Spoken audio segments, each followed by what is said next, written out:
So, send in your opinions to gbviews@gbnews.com. Keep them clean, and you never know, I might read them out.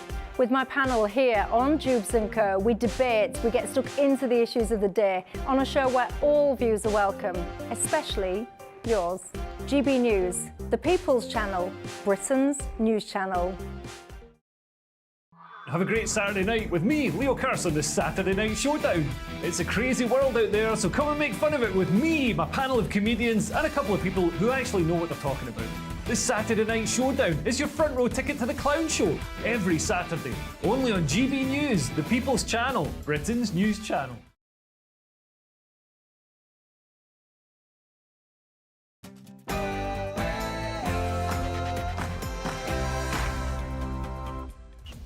Good morning, 9:30 on Thursday the 7th of December. This is Britain's Newsroom on GB News with Andrew Pearce and Bev Turner. A running joke. That's how the government's Rwanda policy is viewed amongst channel migrants as GB News investigates. Our Home and Security editor Mark White has more. A key source in the camps in Calais and Dunkirk tells us that the migrant crisis is as bad as it's ever been. And Rwanda revolt. The Immigration Minister, Robert Jenrick, has quit his post over the new deal, which he says won't work. This comes as the safety of Rwanda bill will be introduced to Parliament today. The government say it makes clear that Rwanda is a safe country where illegal migrants can be lawfully relocated. And electoral oblivion, that's what the former Home Secretary Suella Braverman said in her resignation statement. She said if the Rwanda legislation fails. Let's have a listen to what she said. Do we fight for sovereignty, or do we let our party die? Now, I may not have always found the right words in the past, Madam Deputy Speaker. I refuse to sit by and allow us to fail.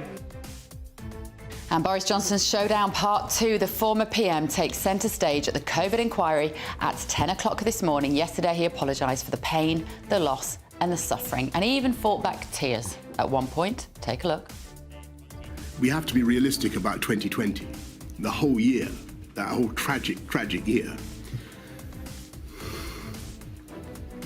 We did lock down,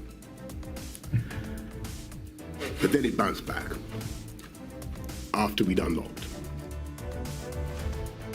An emotional Boris Johnson. Kemi's coming for them. The Equalities Minister, Kemi Badenoch, has warned, and she's right, Britain's in the grip of an epidemic of young gay children being told they're transgender.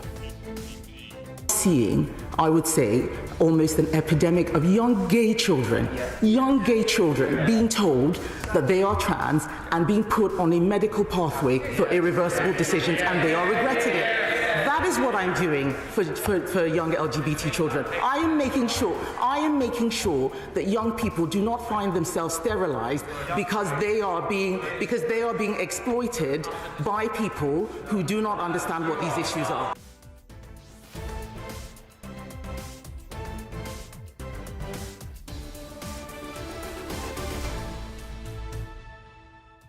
Good for Kemi Badenoch. Yeah, well said. We've said that a few times, haven't we, on this show, that actually a lot of the transgender debates are quite homophobic in essence. Nigel Farage, of course, made it through the jungle for another night. He got through to the next round. If you want to vote for him, grab your phone, scan the QR code on the screen and download the app. You can vote for him 5 times a day for free. And I have every day because I've got the app. It's quite easy. Is it the only app you've got? About 3 others. Let us know your thoughts this morning on everything. gbviews@gbnews.com is the email address. And how do you think Nigel is doing in the jungle? First, though, here is your very latest news with Sam Francis.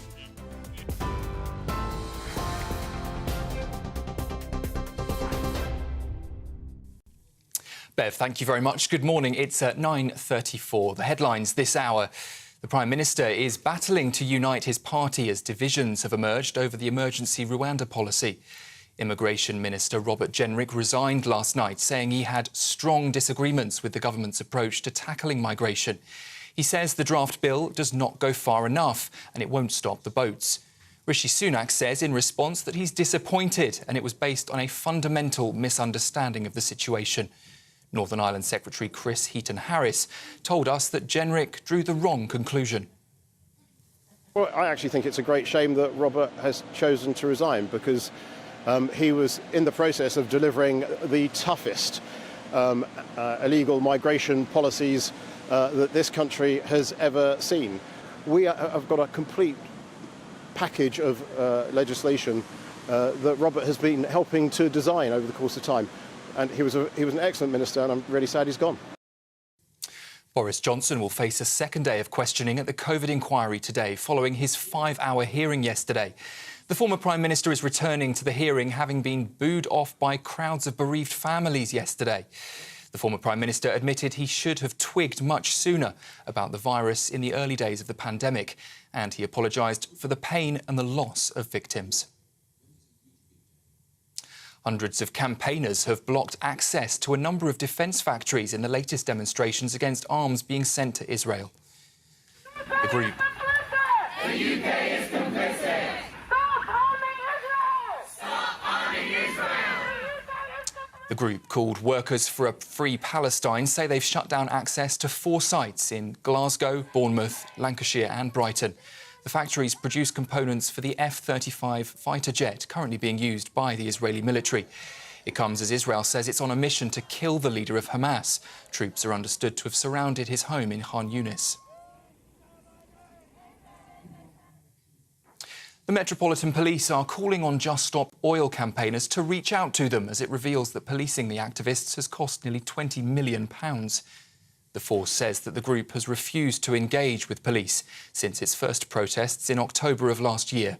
Scotland Yard said the time spent on the group has equated to around 300 officers a day being taken off frontline policing across the capital. Some £3.5 million has been spent since October of this year. Trains to the country's busiest airport will be among services due to continue walkouts by train drivers in their long-running dispute over pay. Members of the ASLEF union have been launching a rolling campaign of walkouts and a ban on overtime, causing travel chaos since last weekend. Train drivers on Cross Country, Great Western Railway and the Heathrow Express are all affected. Cross Country, which stretches from Aberdeen to Penzance, will run no trains at all. ASLEF has been in dispute for more than 18 months over a pay offer worth 8% over the next 2 years. You can get more on all of those stories by visiting our website, gbnews.com. Now, though, more from Andrew and Bev.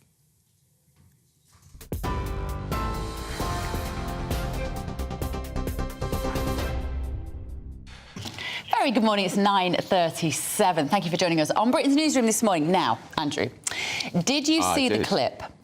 You don't know what I'm going to say yet. I did. Of BBC newsreader Mariam Moshiri. It's gone viral. She was caught red-handed reading the news on the BBC, giving the middle finger. Have a look.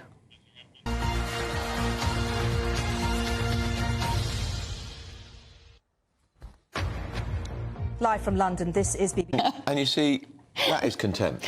Oh, come on, it is. On. We pay £159.50 for the licence fee. They want to put it up 15%, the biggest increase ever, which will take it to £173. And that's what she thinks. She thinks to the viewers and the listeners of the BBC, up yours. She has made a statement this morning, right, saying... First time she's probably said anything interesting in her life. So she said, hey, everyone, she said, which is always slightly like, I'm in trouble. Hey, everyone. Yesterday, just before the top of the hour, I was joking around a bit with the team in the gallery. We do that. I was pretending to count down as the director was counting me from 10 to 0, including the fingers to show the number. So 10 fingers held up to 1. And he said, and when we got to 1, I turned the finger round as a joke, and I did not realise it'd be caught on camera. It was a private joke, and I'm so sorry it went out on air, exclamation mark. It was not my intention. She goes on and on and on and on. Why, when you're caught in the act, just put your hands up. Yes. Don't you think? But I think people are being quite harsh on Mariam. Let's just watch it one more time. It was a bit quick. You missed it. Obviously, we're pixelated. Here you go.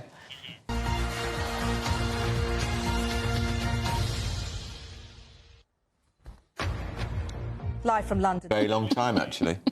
Probably the most interesting thing. Probably the most interesting on BBC News. And most people never heard of her. and they won't hear of her again. But just don't be silly and say, I was counting down. Caught in the act. This is what she thinks. I mean, there, but for the grace of God, go any of us, right? Isn't the first time it's happened. The BBC have been caught red-handed with this again. It happened in 22 with weather presenter Thomas Schaffernacker. Do you remember this? The detail you could possibly want. I've just seen Thomas Schaffernacker preparing for it, so I'm not entirely... Ah! Every now and then, there's always one mistake. That is very funny. Yeah, but come on. I mean, look, we take our job very seriously here, but we do have a giggle from time to time. You have to. But we also take our viewers and listeners very seriously, and we would not be giving them the finger. But we love our viewers and our listeners. We love them. More and more of them. And we get more and more. I don't believe she was doing that to the audience. I think it's a bit of an extrapolation to take her messing around with the crew as an indication that the BBC hate the British public. Yeah, but look, they cannot have that blimmin' 15% pay rise in the licence fee. I agree. Cost of living crisis. Remember the over 75s used to get a free licence? Yep. No longer. And the deal was, which George Osborne struck when he was Chancellor, dreadful man, that it would be, you'd lose that licence in exchange for cutting back spending, cutting back... They never did. Well, they've got a new... on the deal. BBC have got a new chairman today, haven't they, in Sameh Shah. And actually, I was talking about this issue with my teenagers this year and this week, because we were talking about it, and they were astonished that they could go to prison for not paying for content that they don't want or watch. And that's really what it is, and that's why the model is outdated and it'll never survive. Yeah. And actually, I don't think we should ever criminalise people who don't pay the BBC licence. No, I agree. I agree. You should not go to prison. You should not get a licence. I mean, 2.8 million people now are not paying the licence who are watching TV because they just don't bother. Well, because they're not watching television, they're watching it on other devices, and it is out of date, and they've got to find another way forward. Yeah, they do. And this bloke they've appointed is just going to be another tick box. What's his name? Sameh Shah. Sameh Shah. Tick the box. But if you like GB News, do tell your friends to turn off the BBC and find us. So let us know your thoughts, gbviews@gbnews.com. Moving on. Now, big story, and it's in the hands of our very, very fabulous security editor, Home and Security editor. Home and Security editor. People smuggling operations, the government of Rwanda's policy has become, apparently, the butt of jokes amongst channel migrants. That's right. In an exclusive interview, the source said that the threat of sending migrants to Rwanda has not deterred people from trying to reach the UK, and they're continuing to arrive in northern France in even greater numbers. This is what Mark White found out. Just days after French police cleared thousands of migrants and tents from makeshift camps around Calais and here along the rail track south of Dunkirk, they're back. This time, much further into the woodland. Multiple campsites far away from the spots the police regularly raid. We've spoken to a key contact who works in and around these camps and who has intimate knowledge of the people smuggling operations. He agreed to speak on the understanding we protect his identity.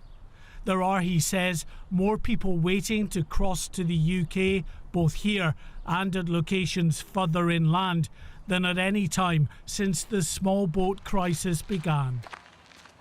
And far from deterring crossings, the UK government's Rwanda plan is a source of great amusement in these camps.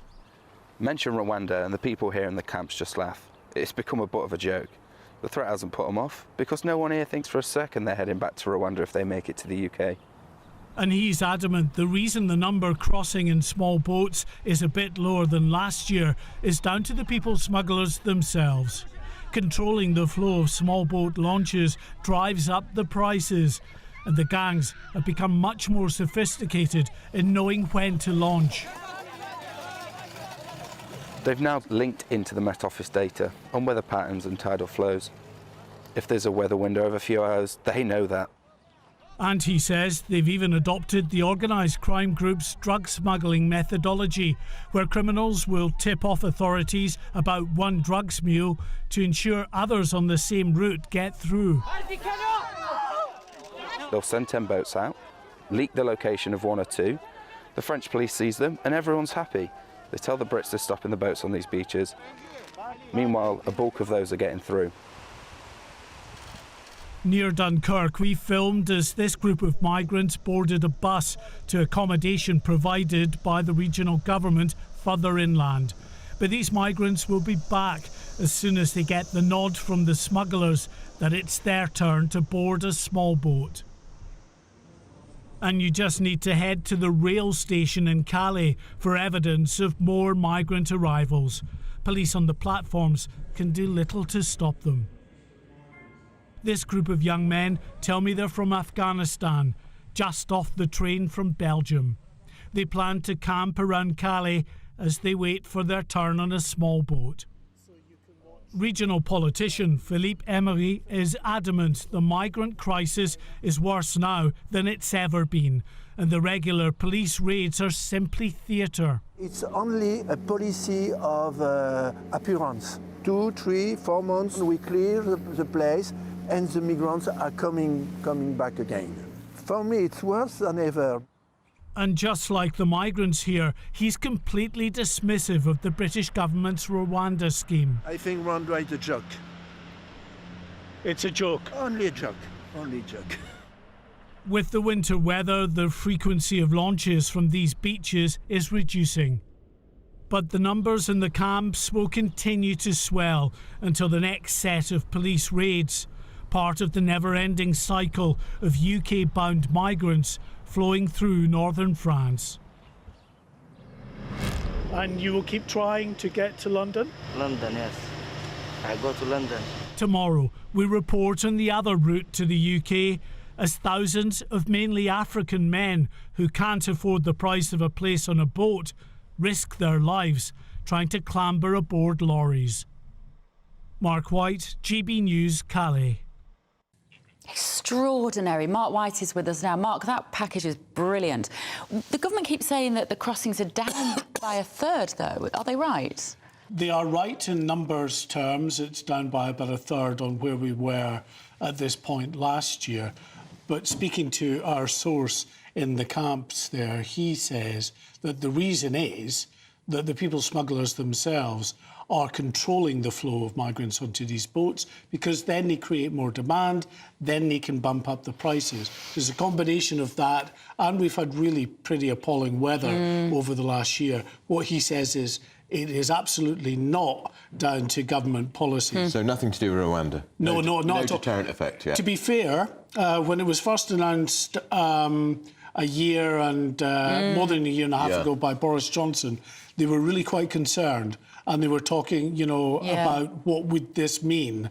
So there was initial concern. Had it got off the ground then, it might have been a deterrent. But as the months have passed, now they just look upon it as a complete joke. They should have told the European Court to get stuffed and put that plane in the air. Thank you, Mark. We've got to move on. We've got a lot to pack in. The Immigration Minister, Robert Jenrick, resigned shortly after a warning from Suella Braverman yesterday that the Tories are heading for electoral oblivion if the Rwanda plan fails. Well, let's talk to our political editor, Chris Hope, who's in Westminster. Chris, just as the Prime Minister is hoping to get on the front foot after Braverman, Robert Jenrick resigns. You said yesterday that they were on resignation watch. You highlighted the fact Jenrick could go. You were right.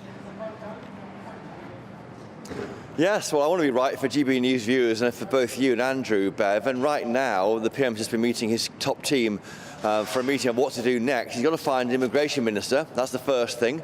Mini reshuffle for a few weeks after the big one is never a good look. And then he's got a 4-day effort to persuade Tory MPs to back his Rwanda bill, despite the efforts of Suella Braverman to say that it's not good enough and needs to be improved. Next week's vote, Monday or Tuesday, is going to be absolutely seismic for his future as PM and the government. I expect the government to make it a vote of no confidence in the government. That means, like a budget vote, that any MPs who vote against it are voting almost to bring down the government. They're trying to limit the number of right-wing Tory MPs who are going to oppose it. That's the idea. But what will happen, and they should win it, therefore, with a handsome majority, they need to do that, Andrew and Bev, to show the House of Lords that they can't water it down when it goes to the House of Lords in January, and hopefully be on a statute book by April or May for the first planes to take off next spring. That's the idea. But the right, I think, are really, really cross. It's very fractious. There's been 3 mass meetings so far this week of these different groups on the right of the party. They've got their own lawyers now looking at this treaty. they are telling me that if it's made a vote of no confidence next week, they expect letters of no confidence in the PM's leadership to go in. That's to Graham Brady. Remember, 53 letters go in. There's a vote of no confidence in Rishi Sunak's future as leader. That could happen by Christmas. It is extremely febrile. I said it was febrile yesterday. It's worse today. Wow. All right, brilliant. Thank you, Chris. Chris Hope there. Did he just say it could be gone by Christmas? Well, the letters would go in. I don't think they're going to get to 53 letters. No, probably not. Well, let's talk to former Lib Dem Minister Norman Baker now. Hi, Norman. Good morning. The role of Immigration Minister now sits there vacant. I wouldn't have thought there'd be a huge queue of people wanting to step into those particularly difficult shoes. No, I think the people who might want to step into the shoes are the people Rishi Sunak wouldn't want to step into the shoes, to be perfectly honest with you, because he's got this impossible task of balancing the wings of his party. You've got people on one side who are determined to have these flights to Rwanda take off, even if we have to become international pariahs in the process. On the other end of the party, you've got people who are horrified by the idea of leaving the European Convention on Human Rights and who will see that as a red line over which not to cross. So we've tried to come up with this what's called a semi-skimmed answer in the middle, which is trying to balance it. But unfortunately, if you stand in the middle of the road, you get run over. Ironic though, isn't it, Norman? Because the Labour Party and the Lib Dems, your party, have got absolutely no answer to the problems of the numbers of people crossing the Channel every day, and also how many people are coming here legally. 700,000 last year? Yeah, so look, I mean, I'm not here to defend either the Lib Dems or, heaven forsake, the Labour Party. But the reality is there is a very difficult situation which is built up over many decades, and the answers to which are not immediate. There's no immediate solution to this. But you're right, Andrew, to pick up the point. The legal migration is a far bigger issue in numerical terms than small boats. 750,000, which is 3 times what it was at Brexit, is the official legal figure. And actually the small boats figure, in that comparison, is dwarfed. Of course, when we talk about the 750,000, Norman, I think we should really say is actually the number of people who came into Britain in the last 12 months was 1.2 million. That is a major city, and that's probably going to happen again in the following year. In my view, far too much, going to cause huge problems with the NHS, social cohesion, problems with schools, problems with housing. But the figure's slightly offset by the number of people leaving the country, and they're probably young people, part of the brain drain, who are leaving. I think that's exactly right. And it works both ways, because clearly there are more pressures on public services from people coming in, as you rightly say. But it's also the case that many of the people coming in are people the NHS and social care depends on, because over decades we've failed to train people to fill these public service roles or pay them properly to do so. And we now become, and agriculture is the same, we're now dependent upon foreign workers, which is why the Treasury is very reluctant to see caps on immigration coming in. I was listening to some inferior media outlets yesterday, Norman. Why? Just to see what the competition's up to, and it was rubbish. No I can't lie.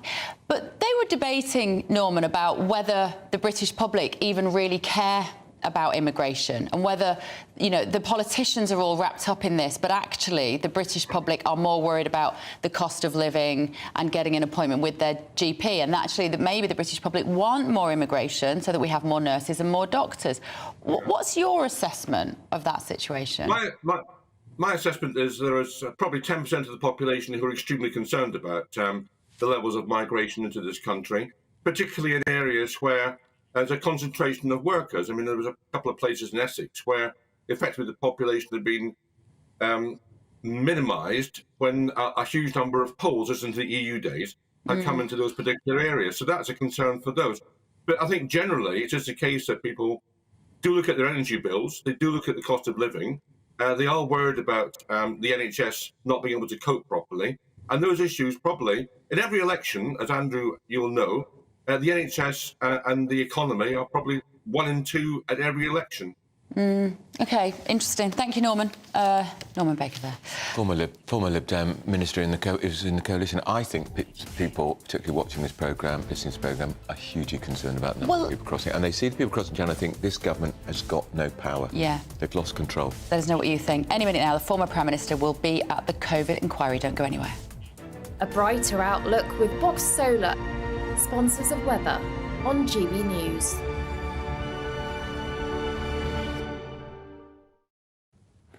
Hello, a very good morning to you. A big contrast across the UK first thing today. There's some hill snow and some icy patches for parts of Scotland and northern England. Outbreaks of rain and mild air moving in elsewhere.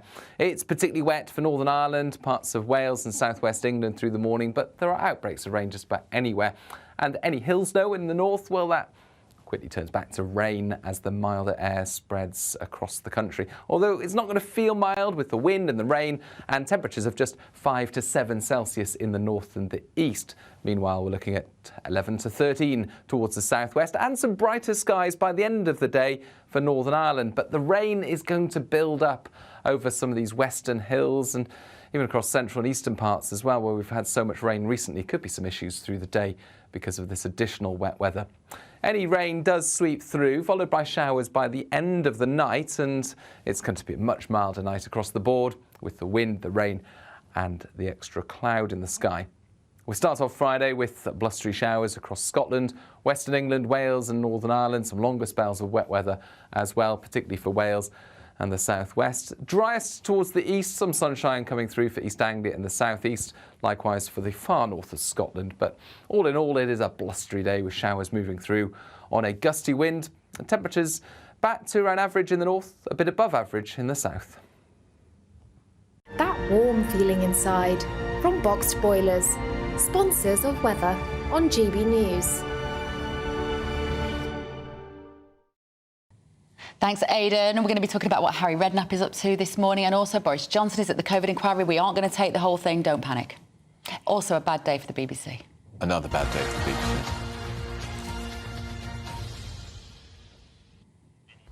BBC. Oh, there she is. She's done it. This is BBC. There, but for the grace of God, go us. You know that. Apologise, because that is contempt for the viewers and licence payers. Sorry. I was once caught eating my cereal in the morning, but just before we came on air. Do you remember? That wasn't contempt for the GB News viewers. That was just my breakfast. Yeah, but they don't. The GB News don't pay £159.50 to the privilege of watching that boring output. We got to take a break. Who is it? We're here for the show. Welcome to the Dinosaur Hour with me, John Cleese. I was married to a therapist. And you survived? I thought we were getting Hugh Laurie. Second best. You interviewed Saddam Hussein. What's that like? I was terrified. I'm playing strip poker with these three. Oh! No, thank you. My CDs need to be put in alphabetical order. Are you going to be problematic again? The Dinosaur Hour. Sundays on GB News. Good afternoon, Britain. Good afternoon, Britain. Join us, Tom and Emily, To find out what's happening in the heart of Westminster. and why it matters to you. Weekdays from midday, we bring you the most compelling stories from across the United Kingdom. And from your doorstep to our inbox, That's right, we want to hear from you. GB News. Britain's news channel. I think the most exciting bit for me is talking to people. People who I think are ignored often by the major news channels. We're going to give news they want to hear. There's a voice there that needs to be heard. I think there's a chance here for a diversity of opinion to be expressed, which you don't find elsewhere. It's really exciting. We don't hold back. We're free to say how decisions that are taken here affect us all around the country. Only on GB News, the People's Channel, Britain's news channel. I'm Michelle Dewberry, and I'm not here to tell you what to think. I'd much rather hear what you have to say. So send in your opinions to gbviews@gbnews.com. Keep them clean, and you never know, I might read them out. With my panel here on Jubes & Co, we debate, we get stuck into the issues of the day on a show where all views are welcome, especially yours. GB News, the People's Channel, Britain's news channel. In the GB Newsroom, we bring you the news as it happens. With our team of dedicated journalists across the UK, we're ready to give you accurate reporting every day. When the news breaks, we'll be there with bulletins on GB News, the People's Channel, Britain's news channel.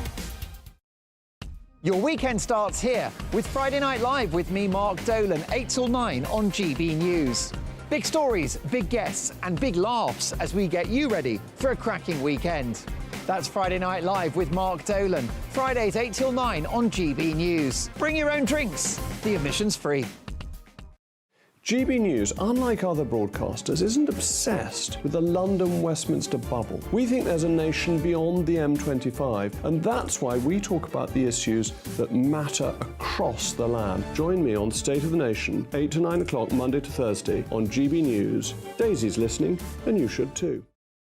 Tired of the usual focus-tested, pre-prepared Westminster runaround? Well, so am I. So you want higher taxes? Is your department to blame for this? Are you rethinking this policy? Every Sunday at 9:30, I'll be sitting down with those in power to get the truth about the issues affecting you.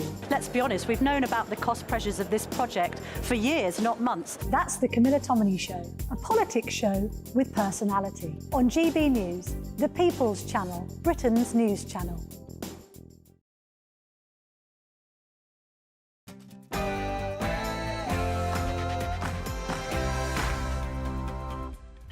10 o'clock on Thursday, the 7th of December. This is Britain's Newsroom on GB News with me, Bev Turner, and Andrew Pearce. The Rwanda revolt. The Immigration Minister, Robert Jenrick, quit his job over the New Deal. Robert, who? I hear you cry. And electoral oblivion. That's what the former Home Secretary, Suella Braverman, said the Conservatives are headed for if the Rwanda legislation fails. Let's take a listen. Fight for sovereignty, or do we let our party die? Now, I may not have always found the right words in the past, Madam Deputy Speaker. I refuse to sit by and allow us to fail. Interesting. Kemi's coming for them. The Equalities Minister, Kemi Badenoch, gave a stark warning about young people and transgender issues. Seeing, I would say, almost an epidemic of young gay children being told that they are trans and being put on a medical pathway for irreversible decisions, and they are regretting it. That is what I'm doing for young LGBT children. I am making sure that young people do not find themselves sterilized because they are being exploited by people who do not understand what these issues are. For her, and caught red-handed, a video has gone viral showing a BBC News anchor flashing her middle finger as she opens a bulletin. Take a look.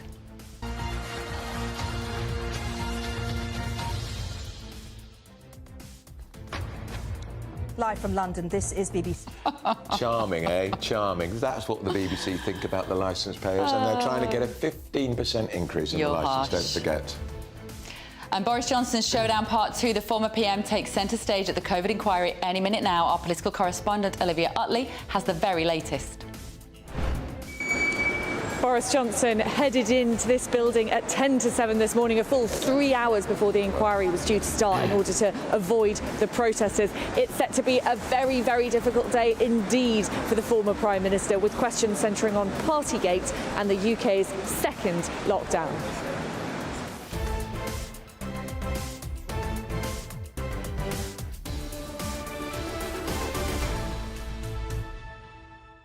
And our very own Nigel Farage in the jungle, he's still there, he's doing very, very well. He's got through another round, not even been in the last two. I think, I said at the beginning, he could win, he can win. You've got to grab your phone, scan the QR code on screen, download the app, you can vote for him 5 times a day for free. If I can do it, you can. And also, if you don't want to do that sort of technology, go onto the gbnews.com website, where there will be a link to take you through to vote for Nigel in the jungle. And a vote for Nigel is arguably a vote for GB News. Definitely in the jungle. Let's make him king of the GB jungle. Views, yeah, gbviews@gbnews.com is the email address. As always, get in touch with us. First, though, here's your very latest news with Sam Francis.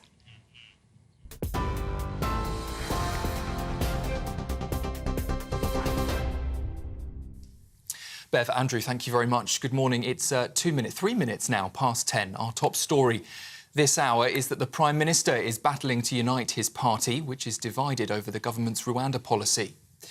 Immigration Minister Robert Jenrick resigned last night, saying he had strong disagreements with the approach to tackle migration. He says the emergency legislation, which will be introduced to Parliament later, does not go far enough. And he says it won't stop the boats. Rishi Sunak says he's disappointed and that his decision was based on a fundamental misunderstanding of the situation. Northern Ireland Secretary Chris Heaton-Harris says Mr Jenrick drew the wrong conclusion. I actually think it's a great shame that Robert has chosen to resign, because he was in the process of delivering the toughest illegal migration policies that this country has ever seen. We have got a complete package of legislation that Robert has been helping to design over the course of time. And he was an excellent minister, and I'm really sad he's gone. Well, Labour's campaign coordinator Pat McFadden says that the government's making the wrong moves. We've sent more Home Secretaries to Rwanda than we have asylum seekers, and we've spent £140 million and probably more. They're going to bring out more figures next year, but they won't tell us at the moment. So we spent a lot of money on this, and that money could have been used to go after the criminal gangs who are organising this activity in the first place. So the scheme isn't working. This is actually not the first bill on this. This is the third bill on this in 2 years. And we're just hearing that the Prime Minister is due to hold a news conference at 11 o'clock this morning, which we will bring you live here on GB News. Meanwhile, Boris Johnson is set to face a second day of questioning at the COVID inquiry following his 5-hour hearing yesterday. The former Prime Minister is returning to the hearing, having been booed off by crowds of bereaved families as he left yesterday. The former Prime Minister admitted at the hearing that he should have twigged much sooner about the virus in the early days of the pandemic, and he apologised for the pain and the loss of victims. In the last hour, it's been confirmed that Rishi Sunak will be questioned about his actions during the pandemic at the hearing on Monday. Hundreds of campaigners have blocked access to a number of defence factories in the latest demonstration against arms being sent to Israel. The UK is complicit! Stop arming Israel! Stop arming Israel! The group, called Workers for a Free Palestine, say they've shut down access to 4 sites across the UK, one in Glasgow, Bournemouth, Lancashire and in Brighton. The factories produce components for the F-35 fighter jet that's currently being used by the Israeli military. It comes as Israel says it's on a mission to kill the leader of Hamas. Troops are understood to have surrounded his home in Khan Yunis. A bomb disposal squad is investigating a suspicious item that was found in a house in northwest England. Cumbria police have declared a major incident after they discovered the item yesterday afternoon. A multi-agency operation remains ongoing after 53 homes have had to be evacuated. A 46-year-old man was arrested and is being held in custody. The Metropolitan Police are calling on Just Stop Oil campaigners to reach out to them, as it reveals that policing the activists has cost nearly £20 million. The force says that the group has refused to engage with police since its first protest in October of last year. Scotland Yard said the time spent on the group equated to around 300 officers per day being taken out of frontline policing across the capital. £3.5 million has been spent since October this year. Trains to the country's busiest airport have been disrupted today as walkouts by train drivers continue. Members of the ASLEF union have launched a programme of strikes in their long-running dispute over pay. Drivers on Cross Country, Great Western Railway and the Heathrow Express are all affected. Cross Country, which operates the stretch from Aberdeen to Penzance, the longest stretch of rail in the UK, has no trains running at all today. ASLEF has been in the dispute for more than 18 months over a pay offer worth 8% over 2 years. And the High Court's been told that Prince Harry was singled out and treated less than favourably than others over his police protection. The Duke of Sussex is taking legal action against the decision in 2020 that he wouldn't get the same personal security when he and his family visited the UK. The Home Secretary argues that his position changed, though, when he stepped back from his royal duties in 2020. The hearing, which is due to end today, is one of 5 legal cases that Prince Harry has pending in the High Court. This is GB News. We're across the UK on your TV, in your car, on digital radio and on your smart speaker. Now, though, more from Andrew and Bev.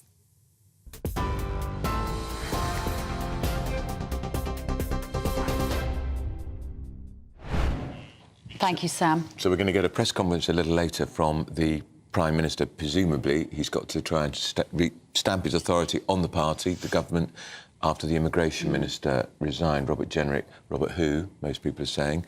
We're going to go first to our political editor, Christopher Hope, who's in Downing Street. Chris. Yes, Andrew and Bev, we can now reveal that there will be a press conference. We're seeing there, I think that's Vicky Atkins going to the office there, into number 10 Downing Street. Yes, we can reveal on GB News that there will be a press conference here in Downing Street at 11 o'clock today. That's the beginning, as I said earlier, of this effort by Rishi Sunak to convince Tory MPs to support his Rwanda bill in a crucial vote next week in the House of Commons. His leadership in the future as PM will hang on the votes next week. If they can get this through with big numbers, it means they've got more chance of getting the bill through the House of Lords, and wait and see how that plays out. The big concern is that Lords will try and frustrate it. It's very likely the government will make it into a vote of no confidence, like a budget vote in the government. And that, in turn, I'm told by right-winger Tory MPs today, could lead to votes of no confidence in his leadership. And that could lead to a further vote. It's very complicated here in number 10 this week. It's very perilous for the Prime Minister, Andrew and Bev. All right, that's Chris Hope. We've got in the studio a Tory MP who will be voting in that confidence vote or on the bill. You've got it in front of you. I have. Is it so bad that the Immigration Minister, Robert Jenrick, had to resign? No, I think the bill's very good. It delivers everything, really, that people have been asking for. I think what people have been saying about the whole Rwanda thing is we want to stop lefty lawyers, the courts, international courts, stopping us from doing what we want to do. Well, this bill, as far as I can see, delivers pretty much everything that people have asked for. It says that it's recognised that the Parliament of the United Kingdom is sovereign and the validity of the Act is unaffected by international law. Every decision-maker must treat the Republic of Rwanda as a safe country, and a decision-maker is defined as a Secretary of State, an immigration officer or a court or tribunal. Suella Braverman said she wanted notwithstanding clauses to make sure that other things weren't included. In here, clause 2, this bill applies notwithstanding any provisions of the Human Rights Act 1998 or any other provision of other domestic law or any interpretation of international law by a court or tribunal. And it says here, when it talks about the European Court of Human Rights and they make interim measures to say somebody can't be deported because they've got a claim, it says here explicitly it is for a Minister of the Crown and only a Minister of the Crown to decide whether the United Kingdom will comply with that measure. So that is saying, even if the European Court says the plane can't go to Rwanda, to hell, we're going to ignore it. It says that the courts can't stop it. It says that lefty lawyers can't stop it. It says that any international law, any other piece of legislation anywhere can't. So what did Jenrick want then? I don't know. I mean, I really don't understand this. I mean, the Prime Minister's pretty much delivered. I mean, this is as tough a piece of legislation on immigration that you would ever likely to see anywhere. Why haven't we seen it before then? Well, I mean, I think that the government were going... I mean, Rishi Sunak, you've got to remember, he inherited this problem. He didn't create the problem of the boats. He inherited this problem. And when he came into power, the Boris Johnson strategy, and Suella Braverman, she was the Attorney-General at the time, had got this proposal, which was the illegal migration bill, and Rishi sort of inherited that, and that took its course, and that failed in the court. So he's now, on the back of that, introduced what all of us have been asking for, as far as I can see. I don't see how anybody could reasonably expect him to have gone any further than that's in this bill. But will this get through the Supreme Court, Philip? I don't think it has to, does it? Well, no, it doesn't have to. And Lord Sumption has made clear that if the government is Parliament's explicit... He's a former Supreme Court judge. Yeah, he's and, you know, he said if Parliament's explicit, and he read the bill and said, that looks pretty clear to me, I can't see that anything the court can do to stop it, because ultimately Parliament is supreme, and Parliament's saying to the courts, you've got no basis for turning this... So how quickly, then, if this goes through, vote next week, how quickly can we get the planes in the air to Rwanda? Well, that's the difficult bit, because, of course, it's got to go through the House of Lords as well.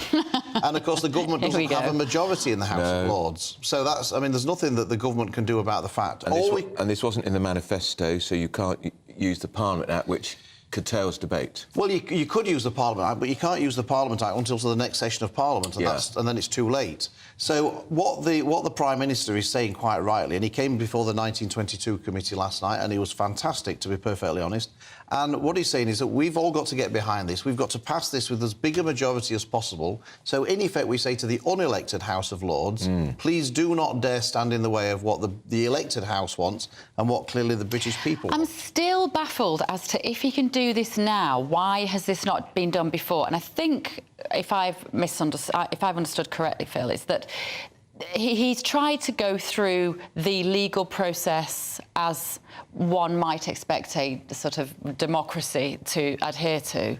It hasn't worked, so he's overridden the Supreme Court with this bill, and therefore that would have been an unpopular thing to do amongst who? Like, if he'd done this sooner, who would he have drawn criticism from? Well, I don't think he could have done it any sooner because the illegal migration bill and the Rwanda policy that went to the court was not his policy. It was a policy he inherited from Boris Johnson and Suella Braverman. She was the Attorney General under Boris Johnson. Yeah, but why didn't they do it? Well, now that's a more interesting question. But didn't Braverman say these things should have been done before it went to the Supreme Court?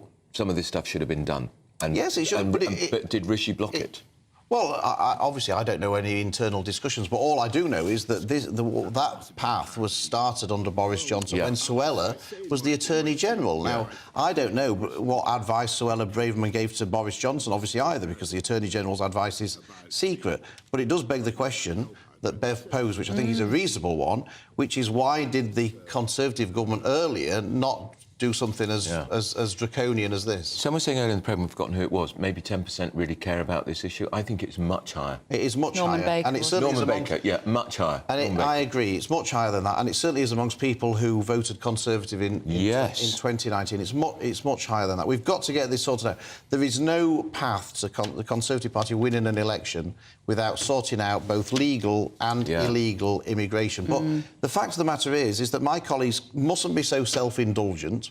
If this delivers 95% of what they want, then they should celebrate that rather than complain about 5% that it doesn't. And what we owe the country is to put the pressure on the Labour Party, because they're going to do... They've got no policy at all. They're going to do nothing about this. They're going to let more people in. And they're not going to deport anybody. No.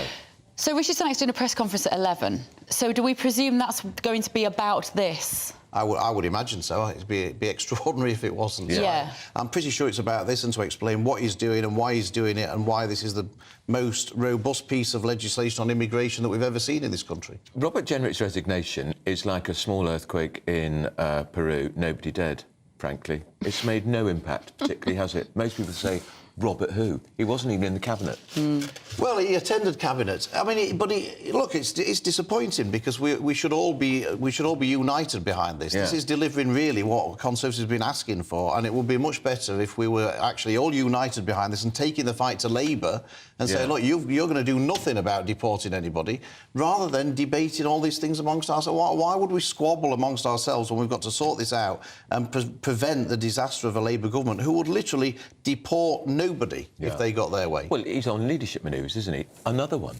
Well, perhaps. What Jenrick is? Yeah. You'll have Another to, one. You'll have It's getting to quite crowded, that field, isn't it? It is, but there's no vacancy. And actually, there's no prospect of any vacancy, to be perfectly honest. So it's beholden on all of us to get behind the Prime Minister and take the fight to the Labour Party. And this is you, the serial maverick on the backbenches. Yeah, you probably voted against Tory leaders more times than anybody else on the backbenches, haven't you? I probably haven't. I have my disagreements with Rishi Sunak as well. Don't you worry about that. But look, let's have them in private. Let's have our disagreements in private. Let's put a united front onto the public, and because we owe it to the country. If you're concerned about immigration, as I am, as I absolutely am, and we may even have to be more draconian, then only we are going to sort this problem out. Keir Starmer gets in, no one will be deported. Just a quick word. We miss her very much here. Your Mrs. Estimate Bay, how's she getting on? Yeah. She's getting on very well. She's getting on very well. She's putting her shoulder to the wheel and trying to make sure that the government amplifies the good things it's doing and squashes anything that's not so good. And I bet she cheered what Kemi Badenoch said in the Commons yesterday about this epidemic of young gay kids being told they're trans and being fed all these terrible pills to change their bodies. We all cheered what Kemi Badenoch said in the chamber yesterday. Fantastic. They didn't on the Labour benches. Well, no, they certainly didn't. But it needed saying, and good for her for saying it, because actually we've had so much political correctness about this subject for so long. People have shied away from saying it. And good for her for standing up and saying it. And just, Phil, just one last word for you on Boris at the COVID inquiry yesterday. I presume you didn't sit through the whole 6 torturous hours of it. It was riveting. And it it is infuriating to watch, isn't it? But why does it anger you? It angers everybody for different reasons. Why does it make your blood boil a little? Well, it angers me because I was against all the lockdowns. I voted against all the restrictions. It was obvious that it was going to be economically disastrous. It's been disastrous for mental health, for educational attainment. All of these things were entirely predictable. People are saying it's all with hindsight. We were warning about these things at the time. The few of us who were voting against it were warning about these things at the time, and we were poo-pooed, we were vilified for raising them. And the infuriating thing is that it seems clear to me that Boris actually had the right instincts about this, and he was the Prime Minister. And what really frustrates me is that he seemed too weak to actually impose his will. He was steamrolled by people like Dominic Cummings and Matt Hancock. But he was the Prime Minister. He was. And he was also steamrolled by the media. He was steamrolled. His father said that here. You know, there was so much pressure about every person who lost their life to COVID. The pressure was amping up, this sentimentality around it. I mean, we were looking at some of the posters of people there today, and they were saying, you know, and they're in the papers, aren't they? Boris killed my dad. No, Boris didn't kill their dad. I understand that grief is difficult, and it's always the anger has to go somewhere when you lose someone and you look to blame someone. It's part of the bereavement process. But it's completely unfair to say that Boris killed those people. When people talk about lockdowns, Phil, because you'll get this as I do a lot, and they'll say, yes, but they saved millions of lives. There's no evidence for that at all, is there? No, they didn't save millions of lives. They just pushed problems further down the line. That's all that they did, and caused other issues. 7.5 million people on the NHS waiting list. Exactly, and how many people are losing their lives because their cancer wasn't diagnosed in time and things like that. They looked at just through one prism, and it's unforgivable that politicians did that. All of this was entirely predictable, and the tragedy is that Boris had the right instincts and he didn't follow them through, and that's the real tragedy of the whole situation. Yeah, he didn't have the courage of his convictions at all, did he? At that and the time? other thing that there was a massive failing of the media. If only GB News had been around actually at the start of the pandemic, it would have been very, very different, I think. Yeah. But the government was to fault as well, because when they were telling people how many people had died each day, there was no context to those figures. They didn't say how many people die in this country every day anyway. So people could look at those figures in context. And the average age, exactly, what was it, 83 it was propaganda from the government, perpetuated by the media. It was a huge failing of the media not to properly scrutinise what the government. One of the most disturbing bits for me yesterday was when Hugo Keith-Casey was going through the figures, and he said to Boris Johnson, at this point, the infection fatality rate was 2%. The infection fatality rate was never 2%. It was between 0.1 and 0.5%, depending on your age and where you lived, etc. Multifaceted contributed conditions. So my feeling is if Hugo Keith is going off the wrong data, because it's always been about the data for me, this whole thing is flawed, because, yes, you might say, well, if 2% of people were going to die from COVID, then perhaps lockdowns were necessary. He's just got the wrong information for He has, because Chris Whitty gave a briefing to MPs in the summer of 2020, when he made it abundantly clear in that briefing that the death rate for people with COVID was between, he said at the time, between 0.3 and 0.7%. It was somewhere in between. And that the average age of people dying was 82, which was above the life expectancy in the UK. They knew that in the summer of 2020. This wasn't stuff that's only just been found out recently. He gave a briefing to MPs to that effect back then. So how on earth you could justify a blanket lockdown knowing that information? And then a second, and then another one. And then a second. It's completely unacceptable what happened. And I think that lockdown will go down in history as the worst piece of public policy ever to be inflicted on this country. I agree. Anyway, thanks, Phil. Great to see you. Fascinating. Now, still to come, the Equalities Minister, Kemi Badenoch. We're cheering her here on GB News, issuing a stark warning about young people and trans issues. We'll have all the details.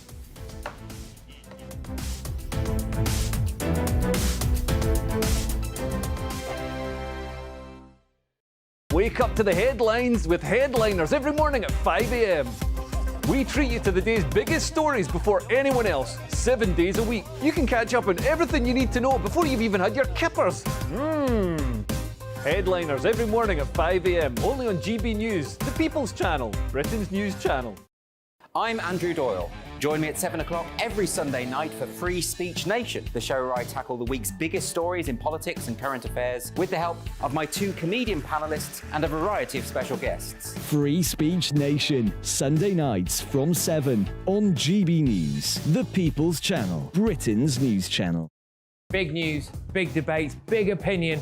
Patrick Christie's Tonight is the week's biggest show. Every weekday, 9 to 11 p.m, we've got the inside track on the day's top stories. There'll be sharp takes you won't get anywhere else. We will set the news agenda, not just follow it, and I want to bring you along for the ride. Whatever it is, we'll have our finger on the pulse. It's news, but it's this close to entertainment. Patrick Christie's Tonight, 9 to 11 p.m, only on GB News, the People's Channel, Britain's news channel. Now then, Lee Anderson here. Join me on GB News on my show, The Real World, every Friday at 7 p.m. I'm not eating bloody cat. Are you Delicious. mental? Open your mouth. OK, here comes a train. Reminds me of the scene in Singing in the Rain. Adam, is that a good one? Whoa! Join me at 7 on GB News, Britain's news channel. What you get for breakfast is something that, if we do our jobs right, you will wake up to news that you didn't know the night before. It's a conversation. It's not just me and Eamon. We want to get to know you, and we want you to get to know us. From 6, it's Breakfast with Eamon and Isabel. Monday to Thursdays on GB News, Britain's news channel. There's only 3 people you can trust in life. Your doctor, your lawyer, and your nana.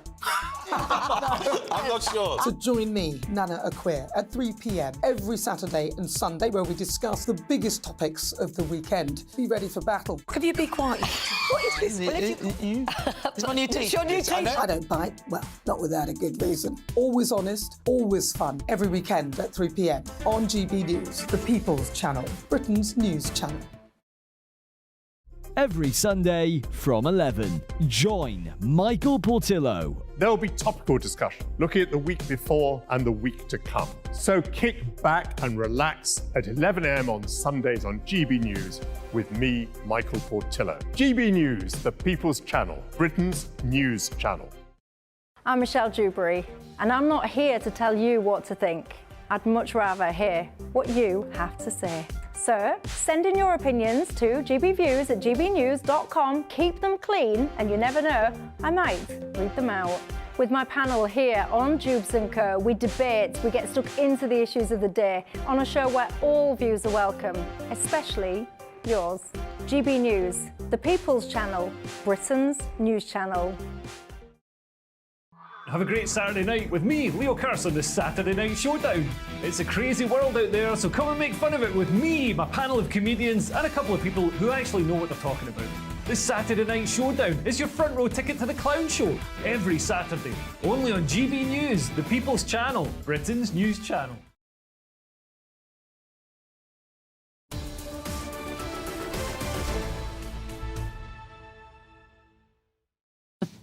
This is Britain's Newsroom.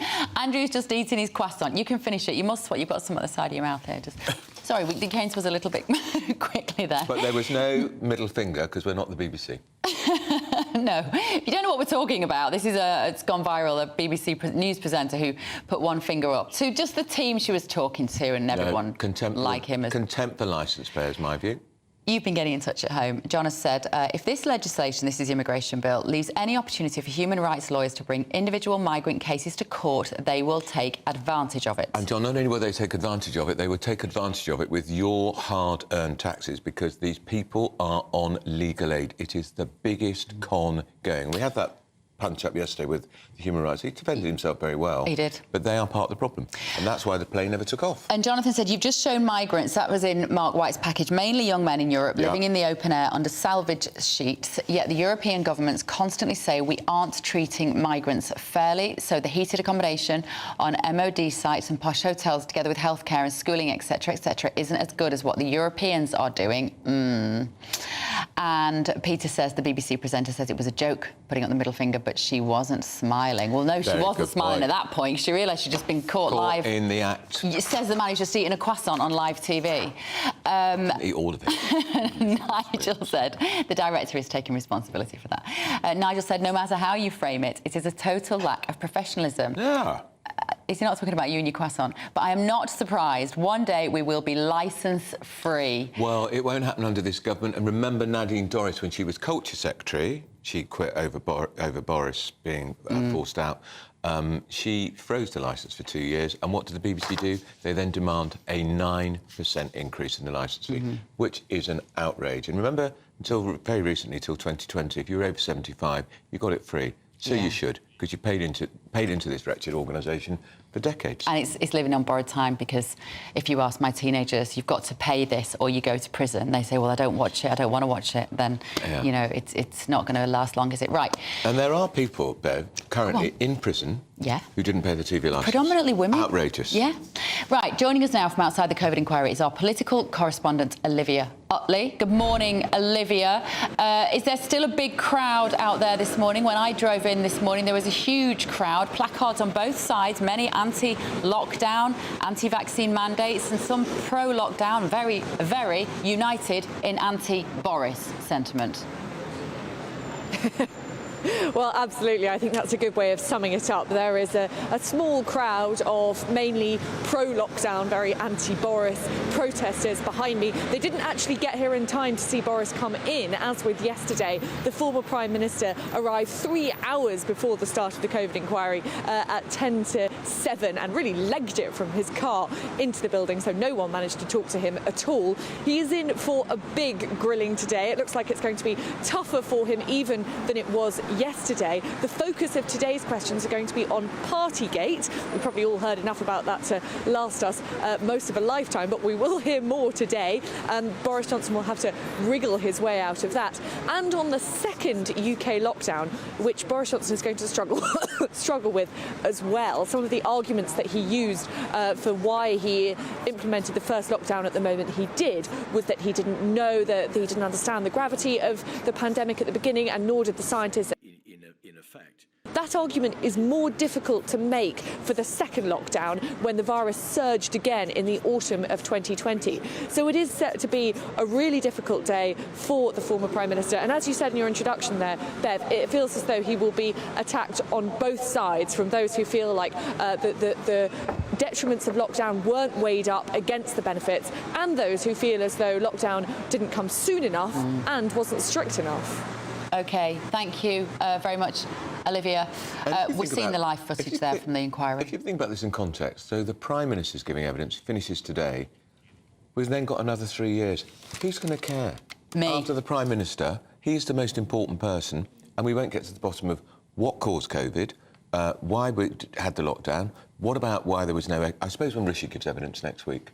Yes. Because he was Chancellor, and he didn't order an economic audit of the impact on the economy of lockdown, or maybe he did, and we never saw it. I think they did. Well, I remember. Well, where is it? I was very tuned into this at the time, and I remember they said they were going to do a cost-benefit analysis of lockdowns, and then they would make a decision, and that never saw the light of day, that report. Well, I hope he's asked about it. I hope so too. Now, still to come, Harry Redknapp. Even I know who he is. He's that delightful man who used to manage a football team. He's returning to football because he's going to manage the worst club in the United Kingdom, and apparently that isn't Manchester United. It's called... My father's watching. You can't say a bad word about Manchester United. He's going to manage Coombe FC. It's the worst club in the UK, apparently. Why would he want to do that? We'll find out in just a moment after your morning's news with Sam Francis.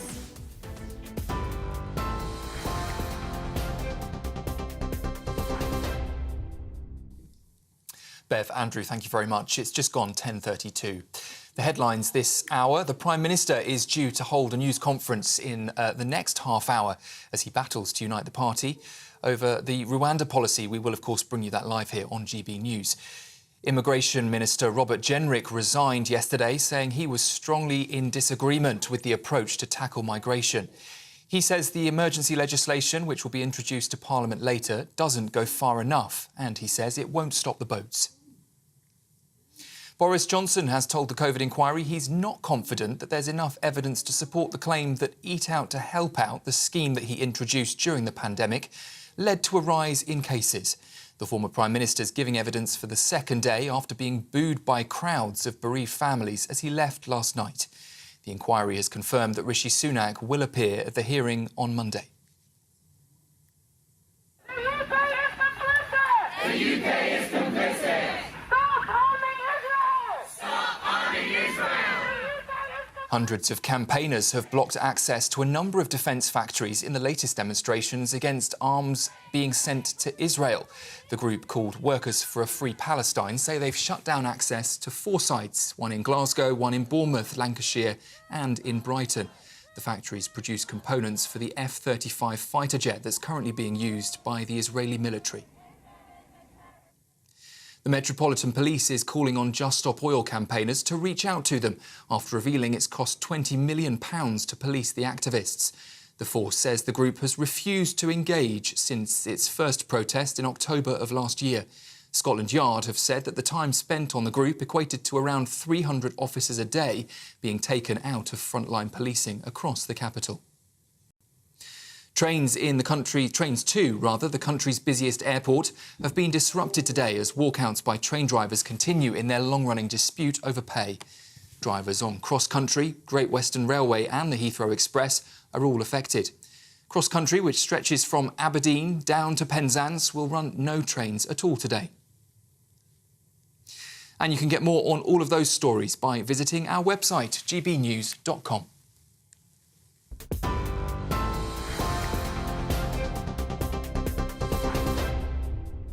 For stunning gold and silver coins you'll always value, Rosland Gold proudly sponsors the GB News Financial Report. And here's a snapshot of today's markets. The pound will buy you $1.2586 and €1.1677. The price of gold is £1,616.84 per ounce. And the FTSE 100's at 7,498 points. Rosland Gold proudly sponsors the GB News Financial Report. Still to come this morning, when push comes to shove, cash is still king. Yes. Coins and banknotes are making a comeback. Good. Thanks to you lot, as families limit their use of cards to manage budgets amid the cost of living crisis. And, correct me if I'm wrong, I think there was a certain broadcaster that was campaigning for this to happen. So well done you, and well done GB News. And we still haven't got it debated in the Commons, but we will. Yeah, this is Britain's Newsroom on GB News.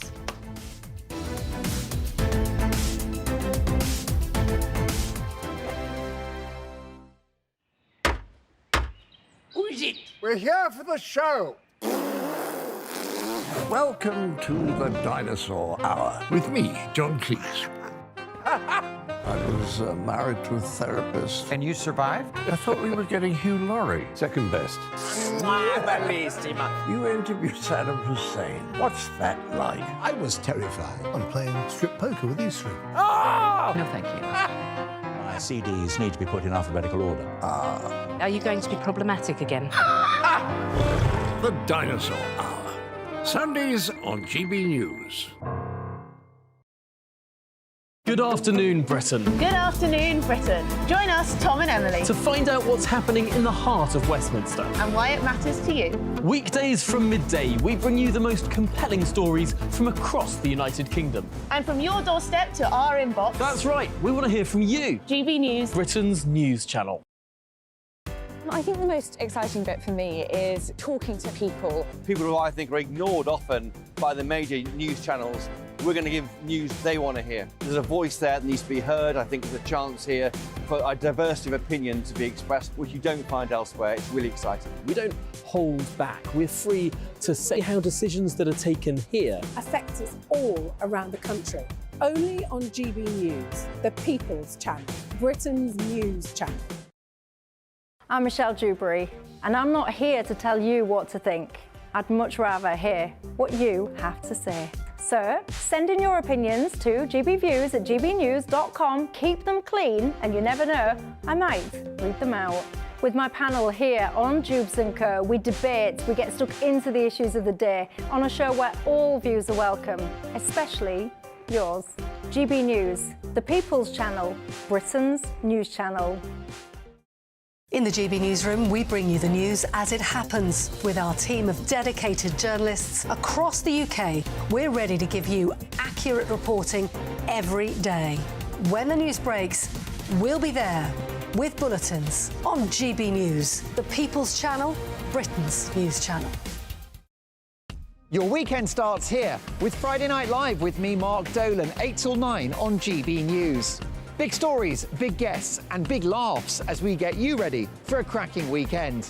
That's Friday Night Live with Mark Dolan. Fridays 8 till 9 on GB News. Bring your own drinks. The admission's free.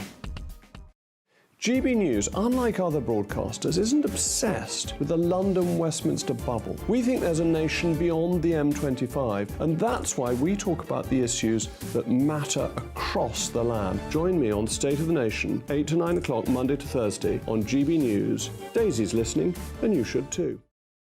Tired of the usual focus-tested, pre-prepared Westminster runaround? Well, so am I. So you want higher taxes? Is your department to blame for this? Are you rethinking this policy? Every Sunday at 9:30, I'll be sitting down with those in power to get the truth about the issues affecting you. Let's be honest, we've known about the cost pressures of this project for years, not months. That's the Camilla Tominey Show, a politics show with personality. On GB News, the People's Channel, Britain's news channel.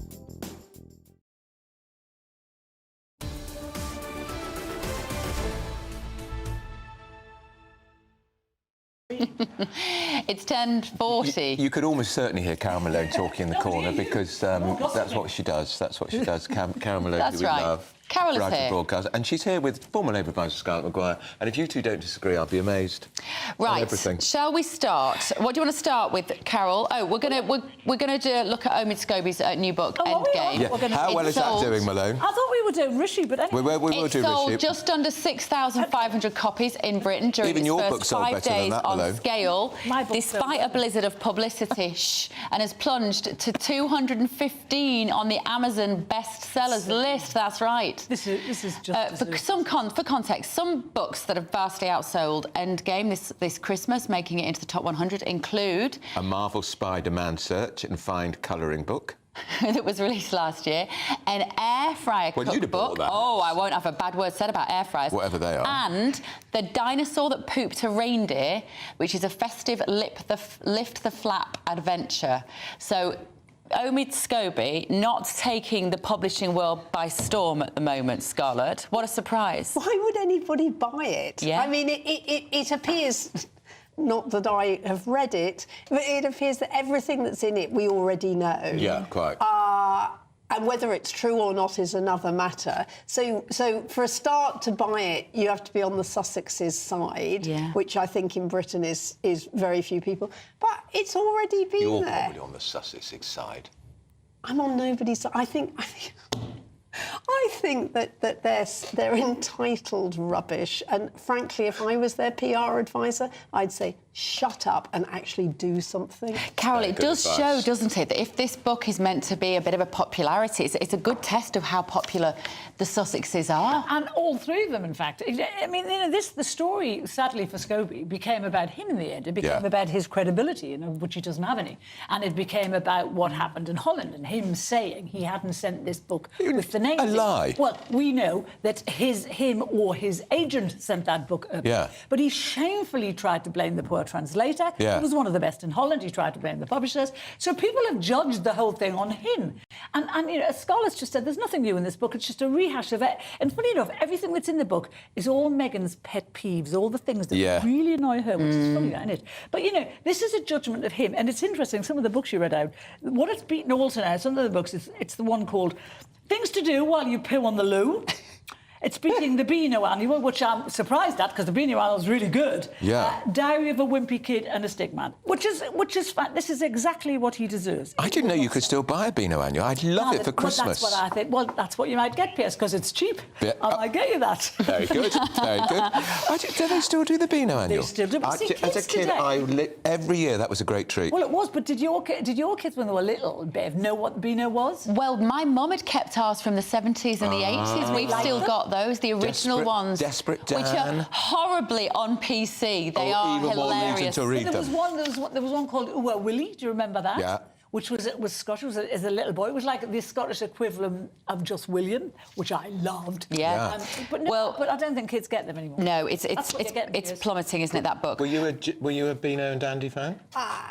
Not great. I mean, I liked Judy and Bunty, but actually I did. Of course, I read Beano and Dandy. I read any comic. I read Dan Dare Beryl the and things Peril. like that. Remember her? I remember Beryl the Peril. She was great. Yes, I mean, was that you, Malone? Were you Beryl the Peril as a kid? I wasn't good as a kid. Yeah. Well, you're not very good now. I bet I got into more trouble than you. Let me just steer this back to the news agenda, shall we? Right, Robert Jenrick has quit over this Rwanda policy, Scarlett, and it looks like the Conservatives now are absolutely riven with division. Well, that makes a change, doesn't it? I mean, a lot of people say that the reason Robert Jenrick really resigned is that he was the only pal of Rishi who hasn't made the cabinet. And so he's sulking. Completely personal. Agree with you. Right. And I mean, frankly, this whole Rwanda thing is totally performative. I mean, even if Rwanda was going to work, it would achieve absolutely nothing. So a few hundred people would go to Rwanda. No deterrent. A deterrent. Hold on. Andrew, why would anybody who is going to risk their lives coming over be worried that their chances are, what, 1 in 20, 1 in 100 that they'll get sent to Rwanda? Rwanda is a few hundred people. It's not working as a deterrent. I mean, if it was working as a... I tell you what works as a... It's not working because it's not implemented. No, exactly. What works as a deterrent is what they've done with Albania, is they've said to the Albanians, you go straight back. Suddenly, we don't get Albanians anymore. But isn't that because Albania isn't a war-torn country? So we can't have those sorts of agreements with Rwanda, with Afghanistan, for instance. OK, so look at Afghanistan. We owe the Afghans, right? We absolutely failed. All of them?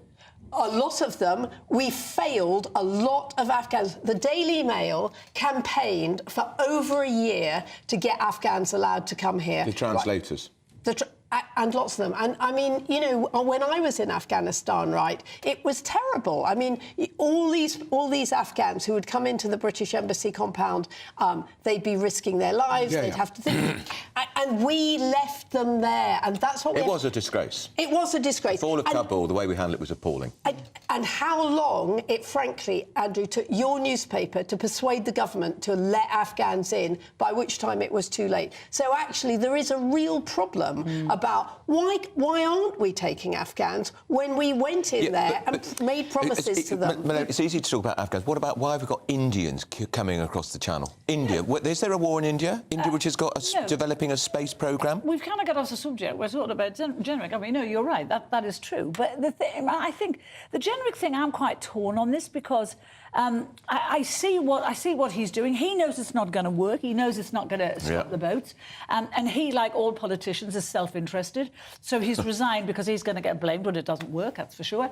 But also, I think, you know, if you really care about controlling immigration, if you know, illegal or otherwise, any other immigration minister, you don't bloom and quit. You stay in government and you make it work. You know, no, Rishi had told the Tories to unite or die over this Rwanda plan. Well, they've chosen to die because, you know, there's a section of the Tory party, you know what they're called One Nation or something. There's 106 of them. They're wets. And they're wets, but also they hate the people who vote Tory. They hate Tory, they hate their opinions. They hate the fact that nearly 50% of this country support the Rwanda plan. They hate that. No, it's more than that. Well, no, the most recent polling said 49%. Oh. But, and only 27% opposed it. But they hate the Tory voters, they hate the Red Wall voters. And but they like the Blue Wall voters. I mean, the thing is, a lot of Tories. No, they're Labour. No. Liberal Democrat, I think Lib you have Dem. to. I mean, I think that there are people who vote Tory who are not red in the tooth, right? And those are the people they're very worried about, quite rightly. The Red Wall is almost lost because Richard Tyson, his people are going to stand. If they'd sorted this out. No, Richard Tyson, the Reform Party is going to ruin that. To get in. And in the meantime, the Blue Wall, right, the sort of the Tories in Surrey and you know around. Are thinking, I said to Jacob Rees-Mogg, you're going to lose because people like Suella are so toxic that they're not going to vote for you. The Red Wall loved Suella. They they believed everything she said. And the fact that she's gone now, there's no one tough enough to fight for immigration. Rishi has made, this policy that he's brought together is quite well thought out. However, it shows to me he's not a leader. Just go back in time. Think of someone like Thatcher was in power. Would she be mucking about like this? She would chuck out, she'd say, we're getting out of the ECHR, we're not going to listen to what they say. This is what we're going to... You've got Carol, who's trying to appease everyone, and he's appeasing no one. What did Suella achieve during her year? How did she achieve anything when she has a Prime Minister? No. What Suella did? Suella did not do the most obvious thing. These are her ideas. Which is to begin processing. I mean, one of the reasons we spend £8 million a day on hotels is because we are not processing asylum seekers, right? If we processed asylum seekers, we could be sending some of them back and the others could actually work. We would not have them in hotels. You realise, you say we should be processing, but you realise every process is delayed or held up by the human rights, human rights organisations, all of them. This is a myth. It isn't. Look. In 2010, even 2015, it was a matter of weeks and possibly a couple of months for somebody to be processed, right? It's not anymore. It's because the Home Office is deliberately sabotaging it. The Home Office is sabotaging it. We've seen that in the emails when Priti Patel was there. They virtually declared warfare on the Rwanda plan because they don't agree with it. They think it's racist. It's not their job to take that view. They should implement government policy. I'm not talking about Rwanda. The immigration numbers were not where they are today in the years you just suggested. No, because they were being processed, and if people know they're going to, if people know they're going to be sent back, they don't come. That's the way to stop illegal immigration. Those people, we had a handful of them 5 or 6 years. We didn't have a handful. Yes, we did. How many do you think we've had since 2018? Since what we have, sort of 50,000 a year. Right, they can be processed. 118,000. They can be. That's where we should. What did Suella do? All Suella did. She can't do anything without the backing of her Prime Minister, and her Prime Minister was too godless. Well, she did nothing about processing. She did absolutely nothing. All she did was whinge and lose the Conservatives the election. What your lot are going to do? Yeah. Because we heard the Shadow Chief Secretary of the Treasury, Darren... And we heard Darren Liz Smith, Cooper. whatever his name is, saying you're going to cut to 200,000. How are you going to do that? I think it's ridiculous for anybody to talk about figures, right? I mean, David... So you don't know what your lot are going to do? No, you want to know... Yeah. The first thing we're going to do is we're going to do processing, right? So actually people get sent back. This isn't happening at the moment. At the moment, they just come in and we go, oh, what are we going to do with them? Shadow Home Secretary Yvette Cooper said one of the first things we're going to do was smash the trafficking gangs, like no one's ever thought of that. No, funny that. Well, they're not doing a very good job. So that and processing and you do. So that's it. And how are you going to improve processing? They're going to process. Well, and what are your lot doing apart from talking about? By the way, do you have any idea? Rwanda. Do you have any idea why the processing isn't quicker than it should be? Because the Home Office is scuppering it on purpose. But you think the people who work at the Home Office are pro-migration? No, because they cut the numbers of people doing processing. It takes 18 months to process one person. Ridiculous, Carol. And it used to be a matter of weeks, and you can do it. So why do you think? Because they cut the numbers. Because you mean just it's a funding issue at It's a Home funding Office? issue. But that's where the money should be put into, not giving hundreds of millions to Rwanda to do nothing, right? What they've done We've given them £148 million for a year in which nobody has gone. And instead of asking, and Rwanda goes, we've already allocated that money. But if the system is such that the personal opinions of somebody doing that processing can influence the decision and the speed at which somebody's processed, the system is wrong. But we know that's the case, Bev. We have had people in the Home Office walk out of their jobs saying, this offends my beliefs, my principles. Comparing it to Nazis, we've got to follow the rules. We're not willing to follow the rules. It does not take 18 months to process a person, but they are taking 18 months because, as Piers says, they're deliberately slowing the process because they don't believe in controlling borders. You know, Labour doesn't believe in controlling borders. Labour does believe in controlling borders. No, they do. Labour really do. Labour open all hours when you're. That is completely and utterly wrong, Andrew. That is wrong. Give me any. Blair, how are 2014. Yeah, exactly. What? Blair, 2014, opened the doors to European migration. He didn't have to. He took not 2014. When was it? When did he get it? And it was a mistake. It was a mistake. Huge mistake. It was a huge mistake. and he was told that it would be 50,000 and it was 500,000. It was a...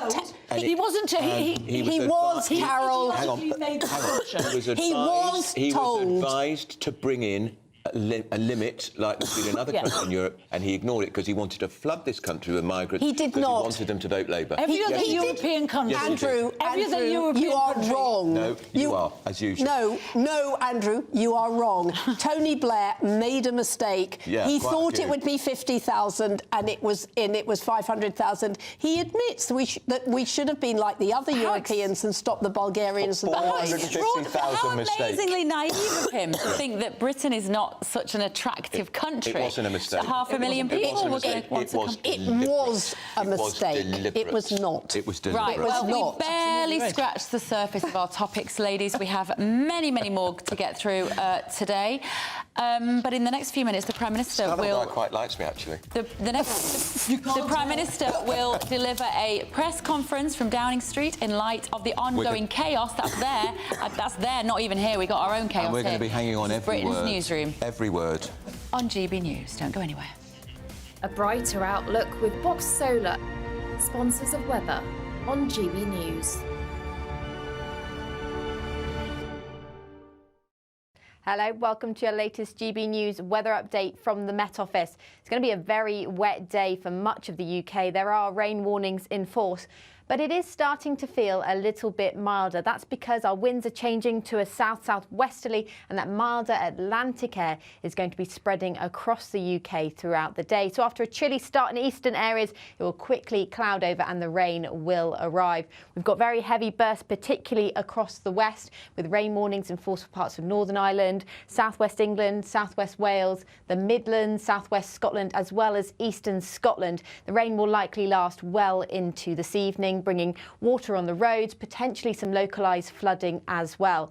The rain does clear off to the east throughout tonight, and we do get a brief drier interlude spreading across the country. That could allow some mist and fog to develop, particularly across southern areas for a time, but then we see a return to more unsettled weather as the winds pick up, particularly across the west. It's going to be a much milder night than last night. We'll pretty much be frost-free by Friday morning, but it is going to be another unsettled day through Friday. Showers will rattle in from the west, most frequent across northwestern areas as well as parts of Wales and the southwest. There's a risk of thunderstorms as well within that, so potentially further flooding on the roads. In the east, though, it will be a much drier day with some sunshine and temperatures reaching around 11 degrees. Have a lovely day. That warm feeling inside from Boxed Boilers, sponsors of weather on GB News. Thank you, Annie. Still to come, Harry Redknapp and... I'm so looking forward to that. Well, are you looking forward to this as well? Rishi Sunak is going to address the nation any moment now. We think about the immigration issue. We're going to be hanging on every word. With Britain's Newsroom on GB News, the People's Channel.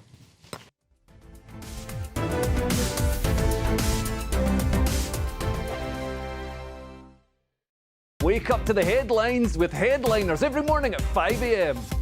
We treat you to the day's biggest stories before anyone else, 7 days a week. You can catch up on everything you need to know before you've even had your kippers. Headliners every morning at 5 a.m, only on GB News, the People's Channel, Britain's news channel. I'm Andrew Doyle. Join me at 7 o'clock every Sunday night for Free Speech Nation, the show where I tackle the week's biggest stories in politics and current affairs with the help of my 2 comedian panellists and a variety of special guests. Free Speech Nation, Sunday nights from 7 on GB News, the People's Channel, Britain's news channel. Big news, big debates, big opinion. Patrick Christie's Tonight is the week's biggest show. Every weekday, 9 to 11 p.m, we've got the inside track on the day's top stories. There'll be sharp takes you won't get anywhere else. We will set the news agenda, not just follow it, and I want to bring you along for the ride.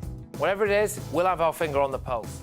It's news, but it's this close to entertainment. Patrick Christie's Tonight, 9 to 11 p.m, only on GB News, the People's Channel, Britain's news channel. Now then, Lee Anderson here. Join me on GB News on my show, The Real World, every Friday at 7 p.m. I'm not eating bloody cat. Are you Delicious. mental? Open your mouth. OK, here comes a train. Reminds me of the scene in Singing in the Rain. Adam, is that a good one? Join me at 7 on GB News, Britain's news channel. What you get for breakfast is something that, if we do our jobs right, you will wake up to news that you didn't know the night before. It's a conversation. It's not just me and Eamon. We want to get to know you, and we want you to get to know us. From 6, it's Breakfast with Eamon and Isabel. Monday to Thursdays on GB News. Britain's news channel. There's only 3 people you can trust in life. Your doctor, your lawyer, and your nana. I'm not sure. So join me, Nana Aquare, at 3 p.m. every Saturday and Sunday, where we discuss the biggest topics of the weekend. Be ready for battle. Could you be quiet? What is this? It's my new It's your new teeth. I don't bite. Well, not without a good reason. Always honest, always fun. Every weekend at 3 p.m. on GB News, the People's Channel, Britain's news channel. Every Sunday from 11, join Michael Portillo. There'll be topical discussion, looking at the week before and the week to come. So kick back and relax at 11 a.m. on Sundays on GB News with me, Michael Portillo. GB News, the People's Channel, Britain's news channel. I'm Michelle Dewberry, and I'm not here to tell you what to think. I'd much rather hear what you have to say. So send in your opinions to gbviews@gbnews.com. Keep them clean, and you never know, I might read them out. With my panel here on Jubes & Co, we debate, we get stuck into the issues of the day on a show where all views are welcome, especially yours. GB News, the People's Channel, Britain's news channel.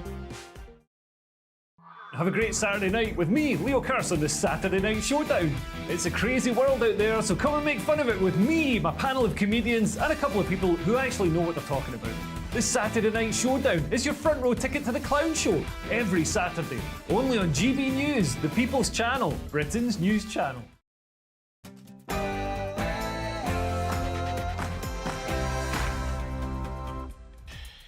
Good morning, 11 a.m. on Thursday, the 7th of December. This is Britain's Newsroom on GB News with Andrew Pearce and Bev Turner.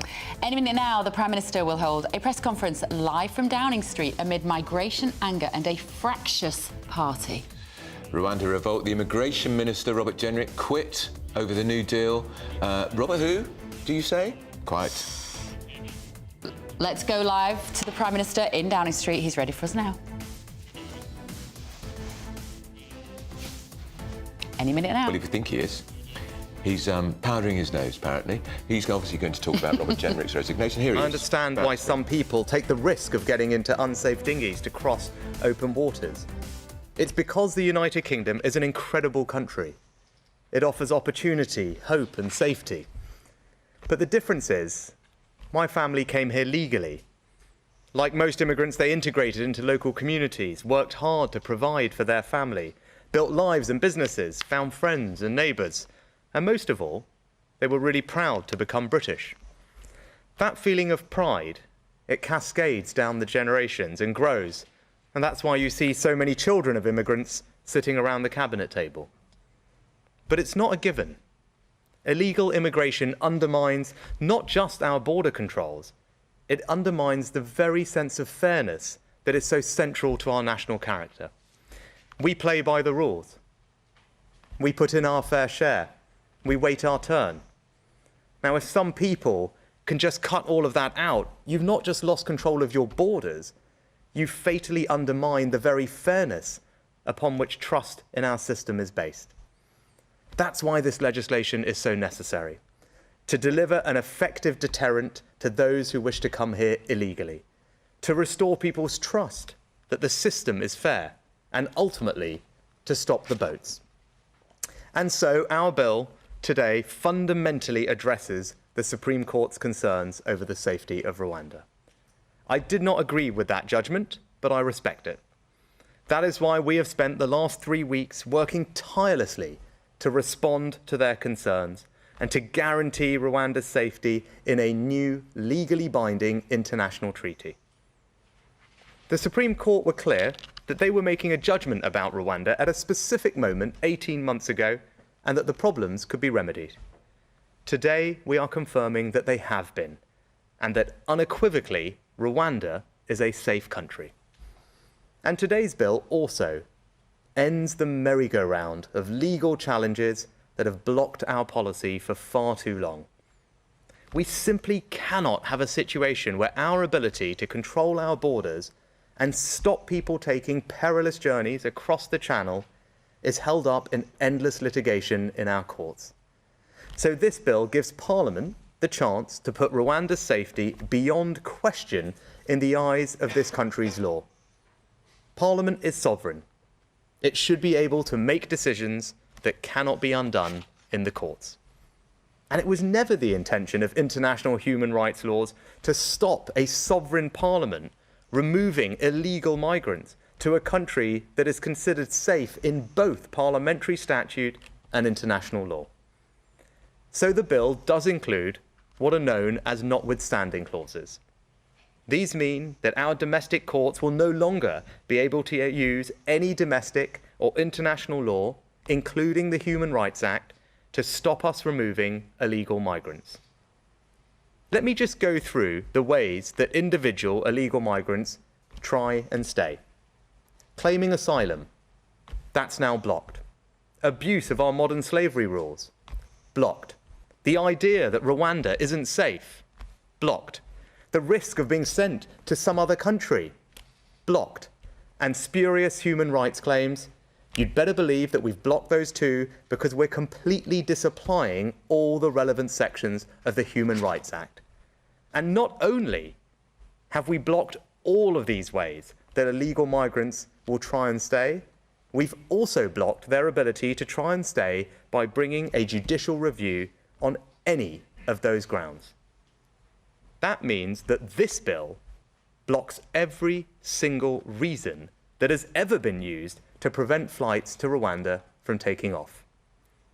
The only extremely narrow exception will be that if you can prove with credible and compelling evidence that you specifically have a real and imminent risk of serious and irreversible harm. We have to recognise that as a matter of law. And if we didn't, we'd undermine the treaty we've just signed with Rwanda. As the Rwandans themselves have made clear, if we go any further, the entire scheme will collapse. And there is no point having a bill with nowhere to send people to. But I'm telling you now, we have set the bar so high that it will be vanishingly rare for anyone to meet it. And once you have been removed, you will be banned for life from travelling to the UK, settling here, or becoming a citizen. But of course, even with this new law here at home, we could still face challenges from the European Court of Human Rights in Strasbourg. So let me repeat what I said 2 weeks ago. I will not allow a foreign court to block these flights. If the Strasbourg Court chooses to intervene against the express wishes of our sovereign parliament, I will do what is necessary to get flights off. And today's new laws already make clear that the decision on whether to comply with interim measures issued by the European Court is a decision for British government ministers and British government ministers alone. Because it is your government, not criminal gangs or indeed foreign courts, who decides who comes here and who stays in our country. Now, of course, our Rwanda policy is just one part of our wider strategy to stop the boats. And that strategy is working. I've been Prime Minister for just over a year now, and for the first time, small boat arrivals here are down by a third, even as illegal crossings in the Mediterranean have soared by 80%. Let me just repeat that. Small boat arrivals here are down by a third. To help achieve that, we've signed returns and cooperation agreements with France, Bulgaria, Turkey, Italy, and Georgia. Illegal working raids are up nearly 70%. 50 hotels are being returned to their local communities, and we are housing people in a new barge and in former military sites. The initial asylum backlog is down from 92,000 to less than 20,000. We've returned over 22,000 illegal migrants. And as our deal with Albania shows, deterrence works. Last year, a third of all those arriving in small boats were Albanian. This year, we've returned 5,000 people and cut those arrivals by 90%. And Albanian arrivals have far more recourse to the courts than anyone under this new legislation. That's why I'm so confident that this bill will work. Lord Sumption, the former Supreme Court judge, believes this bill will work. We will get flights off the ground, we will deter illegal migrants from coming here, and we will finally stop the boats. Thank you. We turn some questions from the media. Can we start with the BBC? Thank you, Prime Minister. Chris Mason, BBC News. Are you saying to your MPs bluntly on all of this, back me or sack me? So that was Rishi Sunak setting out his determination to stop the boats. He's taking questions now from the media, he said, but as you said, it is a press conference. And if you were listening on the radio, he was speaking from a script. Now, look, he's got a lot to get off his chest, but why didn't he, for once, just speak from the heart? Because he don't care. Tell us how he really feels. Passion in his belly. He's got no passion. This is a huge issue. The country is desperate to stop these illegal migrants. Let's have a listen. Does. That's what the new treaty that the Home Secretary signed this week does, and it will mean unequivocally that Rwanda is safe and there should be no more blocks to our ability to get people on planes and send them to Rwanda, because that is critical. We must have a deterrent that says if you come here illegally, you cannot stay and you will be removed. And when we can get that up and running, as we have with Albania, we will see the numbers come down. I'm absolutely committed to seeing this through because I share the British people's frustration. It's patently unfair what is happening at the moment, which is why it requires action like this that is novel, that is contentious, but that's what we're about. We're about getting stuff done on the things that matter. This matters, and we're going to make sure that we deliver. Next, can I turn to ITV? Prime Minister, you've made clear that stopping the boats is one of your biggest promises to voters, and you're also telling us this legislation is the way to do it. So can I ask you, will next week's vote be treated as a vote of confidence in your government, and will you throw Conservative MPs out of the party if they defy you? You don't know, but what this vote is about confidence in Parliament to demonstrate that it gets the British people's frustration. I get it. I'm acting on it. So actually the real question when it comes to all these votes is for the Labour Party, because I want to get this legislation on the statute books as quickly as possible. That's what we're all about. We've moved at record pace since the judgment to get the treaty, to get the bill introduced. So the question now is the Labour Party. Because we've got, but we've got a plan, right? We've got a plan to pass this legislation, and I want to pass it quickly, right? But I'm not hearing from anyone else that they've got a plan. Right? So the real question, when it comes to Parliament, question for all of you to ask is, what are the Labour Party going to do about this vote? What are they going to do about this legislation? Because we've got a clear plan to stop the boats. Deterrence is a critical part of it. There is no way to stop people coming here unless you have a deterrent that means they will be sent somewhere else. It's as simple as that. This is our deterrent, and we are doing everything we can to get it on the statute books and get it up and running. So the question for votes in Parliament is, what is the Labour Party's plan, and are they going to back this legislation? Next, can we go to Sky? Thank you. Prime Minister, do you see the reality of what is happening here? You've lost control of your party, and this has become a confidence issue, not in Parliament, but in you. Do you accept that, and will you call an election if you lose these votes? What's happening here is we're delivering on what I said. Right? Let's just look at the record, let's just look at the facts. When I got this job, the number of small boat arrivals into this country had quadrupled in the past few years. Right? That's what happened. Since I've been here, and because of all the things that we've done, we've got the numbers down by a third. Right? That's my record on this situation. We've got the number of illegal enforcement raids up by 70%. We've arrested literally hundreds and hundreds of people, right, in those raids, but also people who are coming illegally, who are facilitating this awful trade. We've closed down thousands of people's bank accounts who shouldn't have been here. We're returning over 20,000 people. That's my record on this issue. Those are the facts, and that's because I get it. That's because this is ridiculous what's going on. Right? And we're doing something about it. Now, I want to finish the job, right? And finishing the job means getting this legislation on the statute books. He's finishing the job, we're finishing the press conference. It's better when he talks from the heart like that, when he goes off script. He did actually look for a moment there like he actually cared about it. Well, from that breaking news to more breaking news now, Foreign Office ministers have revealed that Russia's security service has hacked high-profile politicians and civil servants. So our reporter, Charlie Peters, great investigative reporter, is here to tell us more.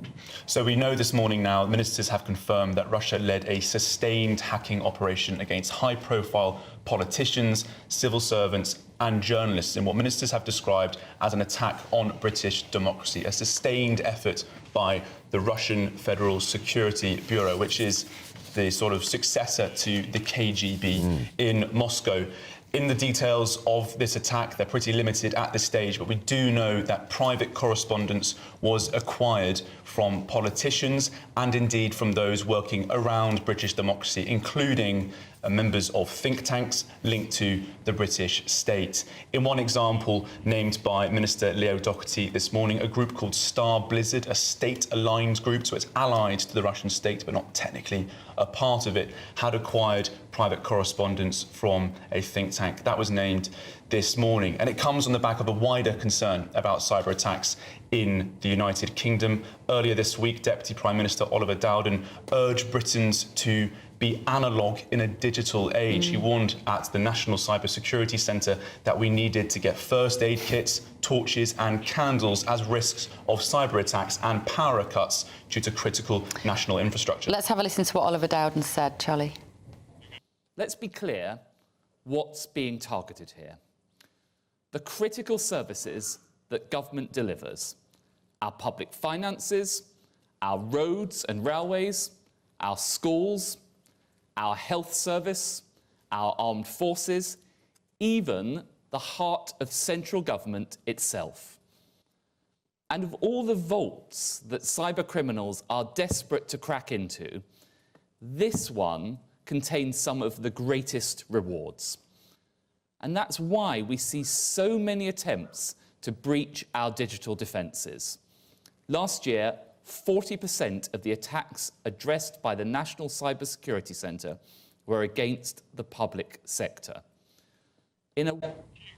So that was Oliver Dowden there. Now, 40% against the public sector last year. We also heard last year from the Financial Conduct Authority, who had noticed a significant rise in what are so-called distributed denial of service attacks. This is when a hostile actor, state or non-state, can overwhelm a cyber system by flooding it with information, essentially shutting it down. That was a significant rise. And that reflects, I think, what the ministers are warning this morning, that these cyber attacks aren't just focused on one small part of the British state. They're encompassing a wide range of targets, including, as we've heard this morning from the Deputy Prime Minister, NGOs, think tanks and journalists, not just politicians. Do we do the same to them? Well, we can't comment on what the British intelligence services probably are up to, do. and they're always very limited in their information. But we don't know what Moscow briefs its own state departments on this issue. What we do know is what the Deputy Prime Minister is telling us this morning, which is a sustained attack on our critical national infrastructure. Because we've got GCHQ, the listening centre in Gloucestershire, one of the most advanced, politically active operations. I'm sure they're bugging Russian politicians. And if they're not, why aren't they? Well, GCHQ, in that iconic donut building in Cheltenham, they actually, inside that building is this National Cyber Security Centre, a significant arm of the British state. Its role, obviously, is to protect national security, but also critical national infrastructure, which is why we're hearing about these attacks, not only on politicians, but also, like we just heard, about rail risks, and also possibly even power cuts, as we heard from Oliver Dowden earlier this week. So it's not just politicians, it's all of us. I was stunned by that statement from Oliver Dowden to say we should all be stocking up on candles and torches and matches, and I thought... It takes, because I'm old enough to remember, it medieval takes England. to the three-day week in the 1970s under Ted Heath's government. You had to have candles because of the power cuts. Yeah. But I think it reflects a serious threat that this country is facing. And when people think of conflict and war, they often think, soldiers and tanks on the front line. But so much of what is happening nowadays in conflict, insecurity, is at the so-called sub-threshold level. Before bullets are fired and triggers are pulled, all of these actions are taking place. And every day, 24/7, Britain and its allies are engaged in a cyber war against state actors and non-state actors who would wish to do all of us harm. Well, how vulnerable must we be, though, that a different country could turn off our power? Well, I mean, how have we got into a situation where that is a possibility? Britain is the third most targeted country when it comes to cyber attacks after the US and Ukraine. Why? Because we're still seen as a key player around the we just want to go back to Rishi Sunak. Christopher Hope is there. There's reports today in the House of Commons that UK plot into were hacked by Russia FSB. Were you hacked by the FSB? No, look, so on the second one, there are a range of protections that both parliamentarians and ministers have and advice that they follow, and they get support from the National Cyber Centre and all those things, and I'm pretty confident in the protections that I have. On your first question, look at the results. So you've been over in Calais, you've been over in France. Well, the number of people crossing from France to the UK this year is down by a third. Right? That's the simple truth. We've arrested hundreds of people who have helped facilitate those crossings this year. Many of them have already been charged, and they're going to end up going to jail. Right? People that have come illegally are having their bank accounts closed. 22,000 of them have been returned. And by the way, in the rest of Europe, none of that is happening because the numbers are up. They're up by 80% in the Mediterranean. So actually, what we're doing is making a difference. We're disrupting criminal gangs upstream before they get anywhere near Calais in the first place. We're working more closely with the French. For the first time, we have British officers embedded in their patrols. Why? Because I went and struck a good arrangement with the French. Not for reasons of sentimentality, because it's in the British national interest to have that cooperation on those beaches to stop people coming, and that cooperation is working. You would have seen pictures of some of the barriers that were being put in rivers on the way up to the beaches. Right? That's come as a result of that cooperation. Stops people getting there in the first place, and the proof is in the pudding, right? I'm not about talking, I'm about action. The numbers of people crossing from exactly where you were to the UK are down by a third. They quadrupled in the last few years, and they're up everywhere else. So that should tell you, tell me, and tell the country that what we're doing is working. It is making a difference, but we've got to finish the job. That's why this legislation is so important. That's why we've worked so hard on it. I'm absolutely confident that it's the right approach. It's the toughest ever approach. It will close down all the avenues that people have used in the past. And crucially, as I said, it is the only approach. Because going any further, that difference is an inch, but going any further would mean that Rwanda will collapse the scheme, and then we will have nowhere to send anyone to. And that is not a way to get this going. So what everyone should do is support this bill. Crucially, the Labour Party, the question for them is, are they going to support this legislation? Because we want to get it up and running as quickly as possible so we can finish the job, have a deterrent and stop the boats. That's what I'm committed to doing. That's what the team is committed to doing, and we're going to make sure that we see it through. Thank you very much. Doing his press conference, talking about why Tory MPs have to get behind that bill, the vote next Tuesday, big vote. There'll be some Tories will rebel, but it'll go through, but without the Labour Party support. Well, quite. That was interesting, Charlie, that Christopher Hope there from GBNews asked him, did he know if he personally had been hacked? And he kind of brushed it off and said, I'm confident that I have security in place. That means that won't happen to me. I think you've got to be quite careful making such a statement. That could come back and bite him. Well, the briefing we're hearing this morning from these ministers does suggest that some of these attacks have been successful in some way. We do know, according to the Deputy Prime Minister this morning, that there has been a selective leaking of information. He named one group in particular called Star Blizzard, a state-aligned group in Russia linked to the FSB, that successor to the KGB, leaking information after successfully acquiring it by hacking into the private correspondence of high-profile MPs, civil servants, journalists, and those in NGOs. I wonder if they've hacked you. Let's not ask that question. We don't know the names of any of the victims. I'd love to know if they've hacked Bev Turner's We don't know the names. This government was looking at what I was doing online during the pandemic. We don't know the names of any of the victims so far, but they have said that if you have been targeted, they've been in touch. So if you have had your private correspondence linked, there would have been a tap on the shoulder quite recently. I can remember a couple of years ago, huge embarrassment because it turned out the Americans had been listening into Angela Merkel's phone calls when she was Chancellor. The Americans said, well, that's what happens. It's kind of normal, isn't it? So, I mean, the idea that we're not doing it back to Russia, if they're not, why aren't they? I think we can conclude with a great degree of security that the United Kingdom is a world leader in intelligence, the intelligence community, especially on signals intelligence. There's a reason why we're the third most targeted, OK? It's not a mistake. And Charlie, GCHQ is probably listening to this conversation right now. Well, I should hope they have GBNews on in the office. Of course they have. They do.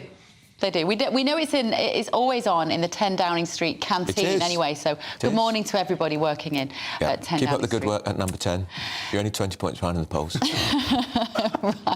Right. I'm sure we can't blame the canteen staff for that. I'm sure they're doing a brilliant job.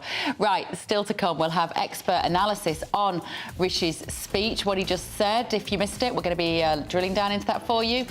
First, though, a little break. You're with Britain's Newsroom on GB News.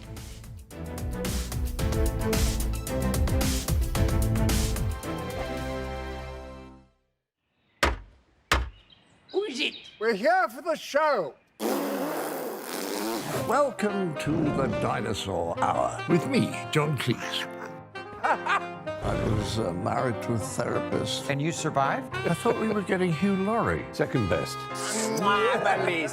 You interviewed Saddam Hussein. What's that like? I was terrified. I'm playing strip poker with these three. Oh! No, thank you. My CDs need to be put in alphabetical order.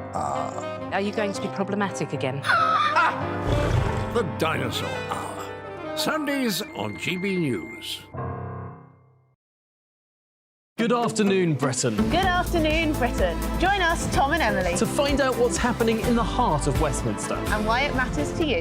Weekdays from midday, we bring you the most compelling stories from across the United Kingdom. And from your doorstep to our inbox. That's right, we want to hear from you. GB News. Britain's news channel. I think the most exciting bit for me is talking to people. People who I think are ignored often by the major news channels. We're going to give news they want to hear. There's a voice there that needs to be heard. I think there's a chance here for a diversity of opinion to be expressed, which you don't find elsewhere. It's really exciting. We don't hold back. We're free to say how decisions that are taken here affect us all around the country. Only on GB News, the People's Channel, Britain's news channel.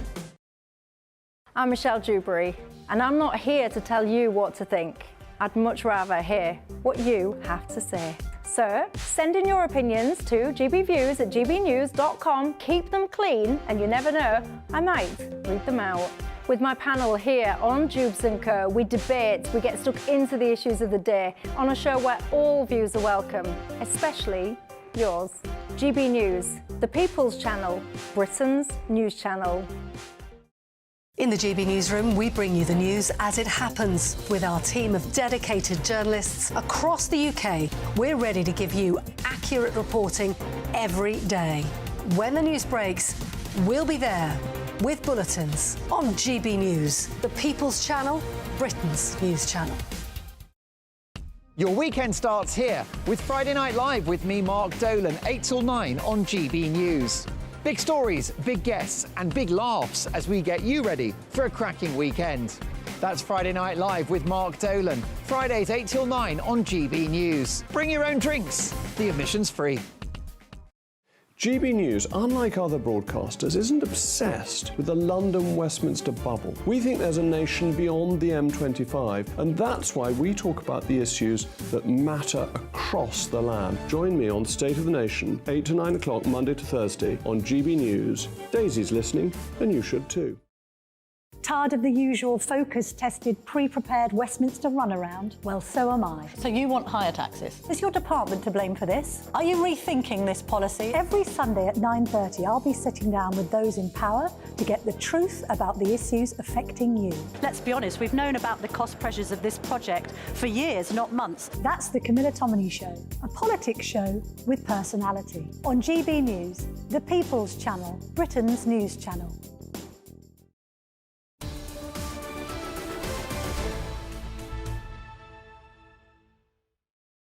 It's 11:28 with Britain's Newsroom on GB News with Andrew Pearce and Bev Turner. It's 11:26. Just want to get that right, because if you think you were catching a train and you just heard you missed it, that 2 minutes might be really important to you. So I haven't got my glasses on. No, I haven't got mine. I've forgotten them today. As you can see, I'm reading the emails like this.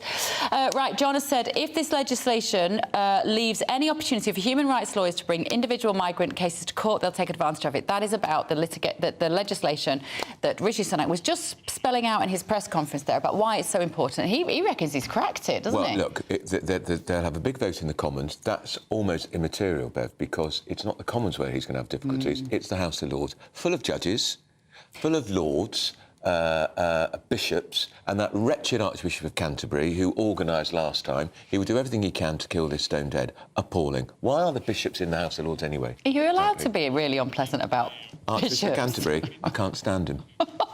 Justin Welby, he is appalling. Is there any connection between church attendance in their Anglican church has slumped to an all-time low and the fact they've got the worst Archbishop of Canterbury in history? Let us know what you think. We're going to Christopher Hope now, who's going to talk about something completely different. He is in Westminster. Morning, Chris. Morning, Bev. Morning, Andrew. Well, I asked a question that GB News wanted to know the answer to for Mark White's brilliant reporting for GB News today. He, of course, was reporting there how migrants in Calais are laughing at the UK government, laughing at our Rwanda policy, saying, I asked that very question of the Prime Minister, are you a laughingstock, Prime Minister? How does it feel to have migrants laughing at us as a country? And he made very clear that he thinks this deal is the one that can make the boats stop, that can frustrate this business model, can see planes taking off going back to Rwanda next year. He also made clear that the vote next week on his Rwanda bill will not be a confidence vote. That means that MPs who vote against it won't be sacked. So that's an attempt at limiting the political fallout from this very, very contentious issue here in Downing Street. But he's made very clear, very emotional speech in part from the Prime Minister. He talked about how he's a child of immigrants. He understands the need to come to this country. The UK, he says, should be proud of the fact that it is so attractive to people coming here. But equally, the small boats crossings offend against the British sense of fair play. And he says that these spurious human rights claims mean that we have to take actions as a country. He says that this policy is within an inch of how hard they can go. Had they gone any further, it would have collapsed the whole deal. So he's intent. He thinks this will work. He had James Cleverly and his new immigration ministers there, Mike Tomlinson in the front row of the press conference, and I was there for GB News, and he is very, very confident it can work. It's a big few days for the PM. Back to you. If he gets it through the Commons, isn't the battle royal then in the House of Lords with all those judges, bishops, the Archbishop of Canterbury flexing his muscles? Isn't that where the real problems are going to lie? There's no majority.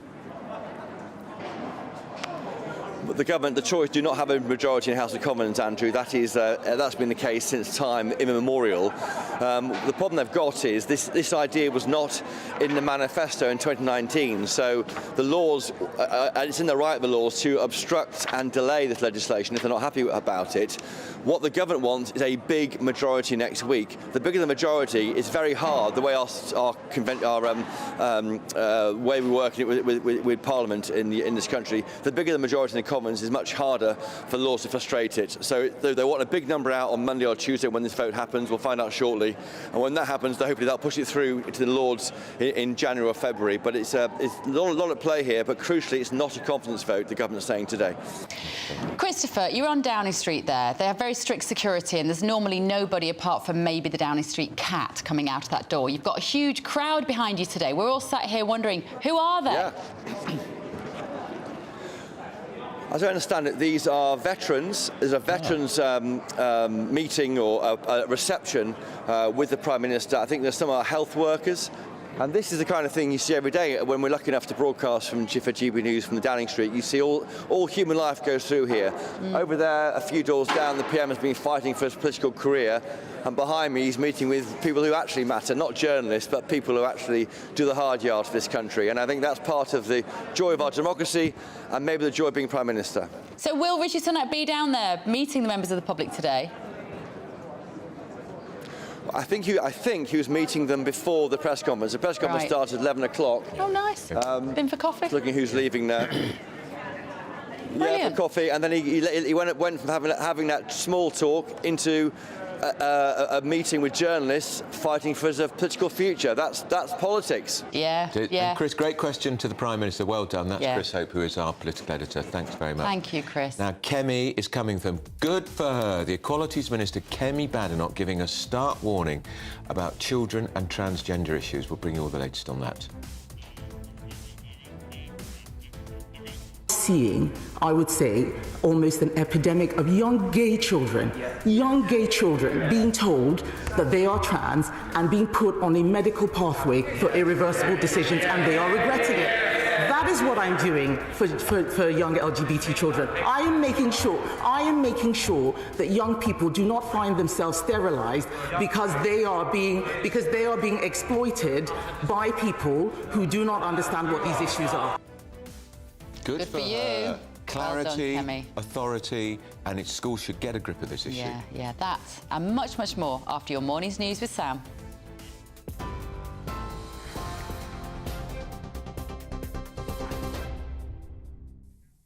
Bev, Andrew, thank you very much. It's just gone 11:32. I'm Sam Francis in the GB Newsroom. Well, as we've been hearing, breaking in the last hour, Russia's Federal Security Service, the FSB, has hacked high-profile MPs in what the government says was a sustained effort to interfere in British politics. The Deputy Prime Minister says peers, civil servants, journalists and non-governmental organisations have also been targeted. It's understood politicians had their personal email accounts compromised. Oliver Dowden says the cyber attack is a clear pattern of behaviour by Russia and those responsible will be held to account. Today, in concert with our Five Eyes and Euro-Atlantic partners, I can tell you that a unit within the Russian Federal Security Service, known as Centre 18, has been behind sustained hostile cyber operations aimed at interfering in parts of the UK's democratic processes. This has included targeting members of Parliament, civil servants, think tanks, journalists and NGOs through a group commonly known as Star Blizzard. This group, operated by FSB officers, has also selectively leaked and amplified information designed to undermine trust in politics, both in the United Kingdom and in like-minded states. Oliver Dowden speaking a few moments ago. The Prime Minister has defended the government's new Rwanda policy, describing it as the country's toughest anti-immigration law. Rishi Sunak says he knows the bill has upset some people, but it addresses issues brought up by the Supreme Court, which he doesn't agree with, but says he does respect. The Prime Minister insists the government will get asylum flights off the ground. This bill blocks every single reason that has ever been used to prevent flights to Rwanda from taking off. As the Rwandans themselves have made clear, if we go any further, the entire scheme will collapse. And there is no point having a bill with nowhere to send people to. But I'm telling you now, we have set the bar so high that it will be vanishingly rare.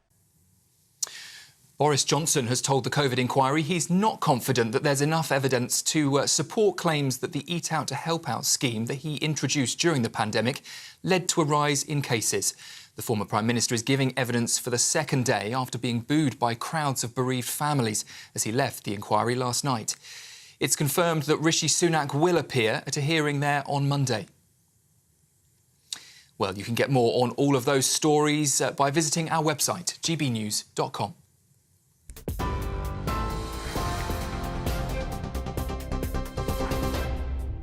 For exclusive, limited edition and rare gold coins that are always newsworthy, Rosalind Gold proudly sponsors the GB News Financial Report. And here's a quick snapshot of today's markets. The pound will buy you $1.259 and 1.1686 euros. The price of gold is at £1,615 and 84 pence per ounce, and the FTSE 100's at 7,506 points. Rosalind Gold proudly sponsors the GB News Financial Report.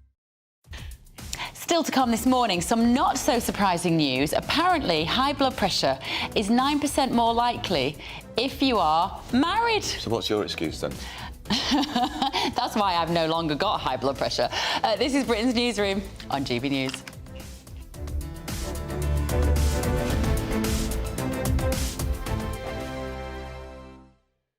Wake up to the headlines with Headliners every morning at 5 a.m. We treat you to the day's biggest stories before anyone else, 7 days a week. You can catch up on everything you need to know before you've even had your kippers. Headliners every morning at 5 a.m, only on GB News, the People's Channel, Britain's news channel. I'm Andrew Doyle. Join me at 7 o'clock every Sunday night for Free Speech Nation, the show where I tackle the week's biggest stories in politics and current affairs with the help of my two comedian panellists and a variety of special guests. Free Speech Nation, Sunday nights from 7 on GB News, the People's Channel, Britain's news channel. Big news, big debates, big opinion. Patrick Christie's Tonight is the week's biggest show. Every weekday, 9 to 11 p.m, we've got the inside track on the day's top stories. There'll be sharp takes you won't get anywhere else. We will set the news agenda, not just follow it, and I want to bring you along for the ride. Whatever it is, we'll have our finger on the pulse. It's news, but it's this close to entertainment. Patrick Christie tonight, 9 till 11 p.m, only on GB News, the People's Channel, Britain's news channel. Now then, Lee Anderson here. Join me on GB News on my show, The Real World, every Friday at 7 p.m. I'm not eating bloody cat. Are you Delicious. mental? Open your mouth. OK, here comes a train. Reminds me of the scene in Singing in the Rain. Adam, is that a good one? Whoa! Join me at 7 on GB News, Britain's news channel. What you get for breakfast is something that, if we do our jobs right, you will wake up to news that you didn't know the night before. It's a conversation. It's not just me and Eamon. We want to get to know you, and we want you to get to know us. From 6, it's Breakfast with Eamon and Isabel. Monday to Thursdays on GB News, Britain's news channel. There's only 3 people you can trust in life. Your doctor, your lawyer, and your nana. I'm not sure. So join me, Nana Aquare, at 3 p.m. every Saturday and Sunday, where we discuss the biggest topics of the weekend. Be ready for battle. Could you be quiet? What is this? It's my new It's t-shirt. your new t-shirt. I I don't bite. Well, not without a good reason. Always honest, always fun. Every weekend at 3 p.m. on GB News, the People's Channel, Britain's news channel. Every Sunday from 11, join Michael Portillo. There'll be topical discussion, looking at the week before and the week to come. So kick back and relax at 11 a.m. on Sundays on GB News with me, Michael Portillo. GB News, the People's Channel, Britain's news channel. I'm Michelle Dewberry, and I'm not here to tell you what to think. I'd much rather hear what you have to say. So, send in your opinions to gbviews@gbnews.com. Keep them clean, and you never know, I might read them out. With my panel here on Jubes & Co, we debate, we get stuck into the issues of the day on a show where all views are welcome, especially yours. GB News, the People's Channel, Britain's news channel. Have a great Saturday night with me, Leo Carson, this Saturday Night Showdown. It's a crazy world out there, so come and make fun of it with me, my panel of comedians, and a couple of people who actually know what they're talking about. This Saturday Night Showdown is your front row ticket to the clown show, every Saturday, only on GB News, the People's Channel, Britain's news channel.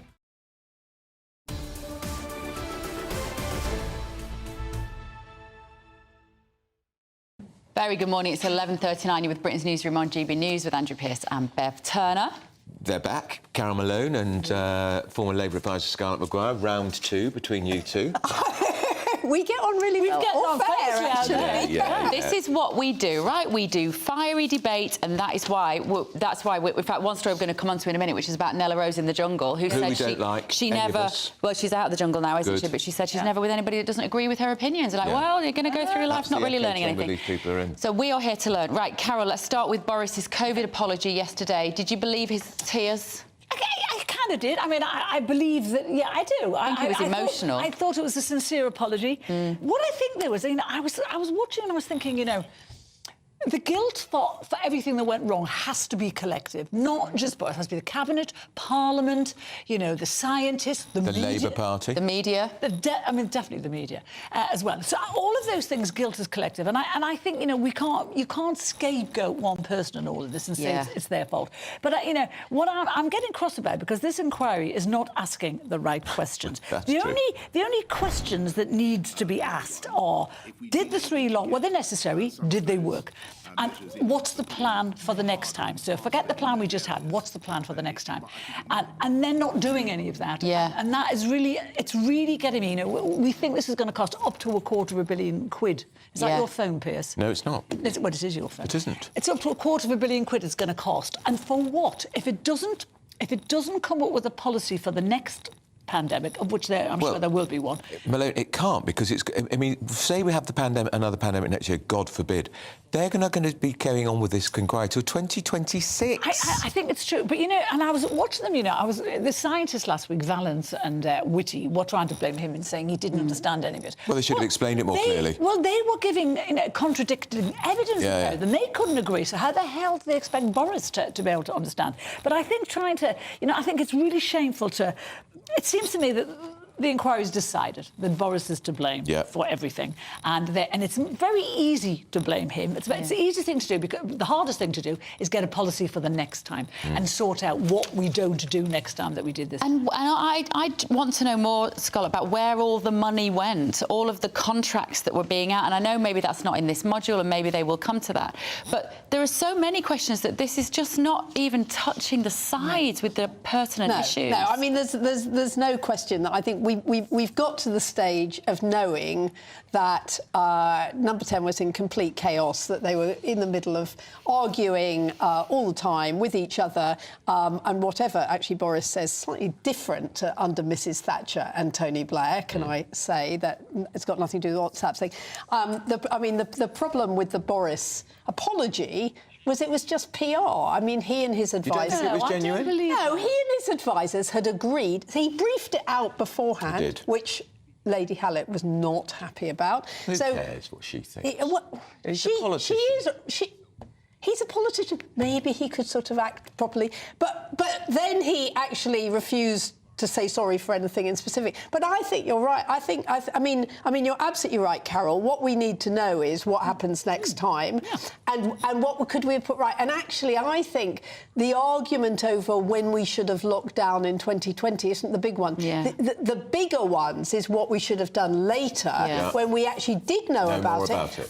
And what I'm waiting for is Gavin Williamson and schools, because I think what he did was appalling. We opened pubs before schools.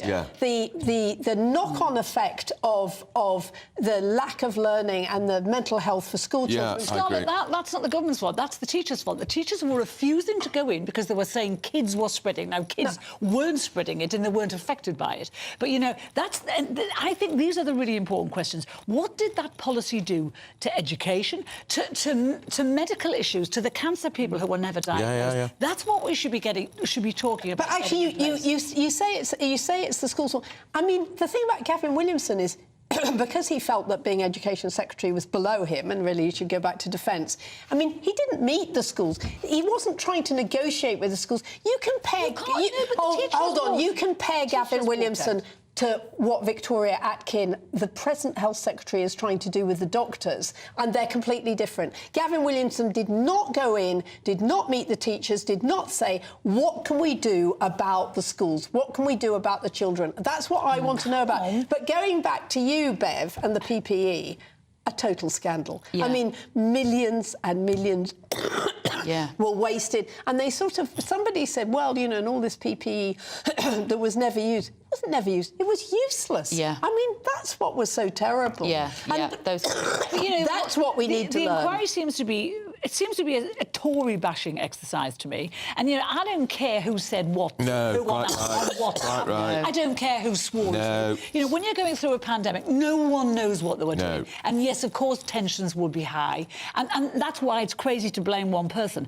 And in terms of his apology, you didn't think it was sincere. Every single person who was given evidence who's been involved has apologised. They all have. Gove has. They all have. So, you know, and they're damned if they do, and they're damned if they don't. But there's one other thing, too. I thought it was outrageous that Michael Gove was shut down last week by Hallett, by the lawyer, saying, oh, no, we're not here to say the cause of the pandemic. Hang on. Kind of off. Why aren't we? Because it's material to how we deal with the next pandemic. Because if it was developed in a laboratory, we need to know. We need to know. So that sort of research should be regulated better, more responsibly, and yet they've closed it down. Yeah, you're absolutely right. So that's an outrage. That gain of function research is going on as we speak in laboratories all around the world. It could leak. We could be exposed to another pandemic, and yet the terms of reference don't allow it. And this was funded by the American government. How could Sweden wrap theirs up in a year? Sweden, which was one of the countries that handled it better in the first place. How can they just take a year? And this is going to take 4 to 5 at a cost of, you know, it's disgusting. And by the time it happens, it'll be outdated, whatever they decide. Some of these protectors won't even be on this planet anymore. Right, let's talk about Kemi Badenoch. We saw a clip of her before, talking in the Commons yesterday, Scarlett, and she's made this really determined statement about the fact that a lot of kids who are encouraged to transition to a different gender are just gay. Is she right? we have no idea. I mean, I think that it's really, really important that we understand that some people are gay and some people actually are unhappy in their where they are, that they feel that they're in the wrong sex. And I think the whole thing about being an adolescent is that in a way you don't know. I mean, it's quite interesting. So my daughter was a complete tomboy. I mean, you know, she didn't end up as a lesbian. She ended up as a feminist, which is very good. But, I mean, there was no question that she thought that boys had a better life. And my son used to say, when I grow up and I'm a girl, I just think that the thing about being children and adolescence is you go through it. And if you end up gay, that's fine. If you end up saying, I'm in the wrong thing. And I just think this whole thing, this whole terror and fear actually doesn't help anybody. Isn't the point now that when your son's saying, when I grow up to be a girl, these days they might say, do you want to be a girl? Here's these drugs. Yeah. That's the difference. That's the difference. I think it happens much less often than you think. I don't think. No, How I do don't you know think that? No, Scarlett, that's why they've closed the Tavistock. Well, it's not closed yet, Malone. It's closing in April. But it's not gonna before close. time. It's going to close. And it's because children, very young teenage children, were being given these drugs. And I think it's really important that there is a ban on giving them until they're after 18. Quite because, right. as Scarlett's just said, when you're 15, you think one thing. When you're 16, you think another. When you're 18. Keira Bell is the perfect example. You know, she took all these puberty blockers. And, you know, she now says her life has been damaged forever. She has no breasts. She has a very deep voice. She wanted to go back to being a woman again. And she is now forever scarred by these drugs because she was so young. Too young. She was encouraged to go for it. And this is the problem with a lot of these clinics.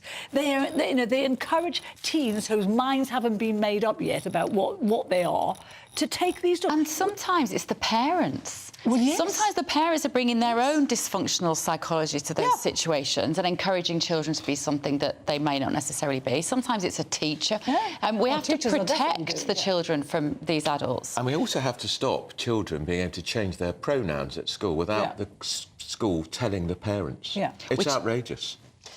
Do you agree with that, Yeah, Scott? no, I think all that's fine. I just think that what we need to understand is, I mean, as Carol was saying, is that children change all the time, particularly adolescents, and they do change their pronouns and they have dead names, which was for, and I used to think it was just London schools, but apparently it's all over the country, and it's what's going on at the moment. And I just think we should just say, yeah, that's what's happening, and we're not going to be frightened by it, and we're certainly not going to start giving you drugs. I absolutely agree about the drugs, by the way. I think nobody. I think that sometimes that you do need. I mean, therapy is a good thing. Sure. Right? Yeah. You've got to work out why that person hates themselves so much. She calls it conversion therapy, which, that's an evil thing. That's what's happening. Let's get to Nella Rose. I'm a celebrity. So Nella Rose... And I wish in the jungle you could vote to get people out. I've been voting to keep Nigel in, obviously, but I wish we could have voted to get Nella Rose out because I'd have voted to get her out. She'd have gone immediately. So she's the influencer. So if you remember, she's the influencer, and she was tipped to be the favourite when she first came on the show. Everyone thought she was going to win it. She was very gregarious, very funny, very exclamative. And she then got into a debate with Fred Syriac, thank you. And basically, he said, I'm old enough to be your dad, and which is a phrase that we would all use with a younger person. We'd all say, I'm old enough to be your mother, you know, da-da. And she took it incredibly personally because her father had died. And so she's now come out, Carol, and she's trying to explain this away. What she's saying, which is like totally disingenuous, she's actually saying, she's describing this row, she said, over his claim he could be her father, but she is saying that he was saying he wanted to be her father. He didn't say anything like that. It was just a conversation about ages of people in the camp, and he said, I'm old enough to be your father. And if you'd said it, you could have said, I'm old enough to be your grandfather. But anyway, that's bad. Grandma, Granny. So, but, you know, this is a woman who has said, she actually said to Fred, you only get to disrespect me once. Who does she think she is? She said as well, she also said when she came out that she would never been in company where anyone had disagreed with her. Unbelievable. I thought that was the most unbelievable thing. That is the echo chamber these young people are in. The influencer who apparently has got 3 million followers. I bet she hasn't. She's got less now, actually. And she uses this word in her interview, Scarlett, of triggered. I was triggered. What does it mean? What that means is he touched upon a sensitive issue and therefore she emotionally reacted. It's like a kind of lack of awareness of your own drivers in your mind, isn't it? Yeah, I mean, frankly, it's about making excuses once you're out, Yes. isn't it? I mean, really, it's somebody's told her that actually what she did and what she said went down really badly, and she's now trying to sort of work her way through it. It's clearly absolute rubbish. And her conversation with Fred was offensive, and he was utterly bewildered by it. Mind you, but he hasn't acquitted himself very well No, he either. didn't. He then bullied everybody during the cooking. But I'll tell you, you're exactly right, because her agent is Jonathan Charlotte, very famous agent. We all know him. Who brought on Charlotte Church and many other famous people.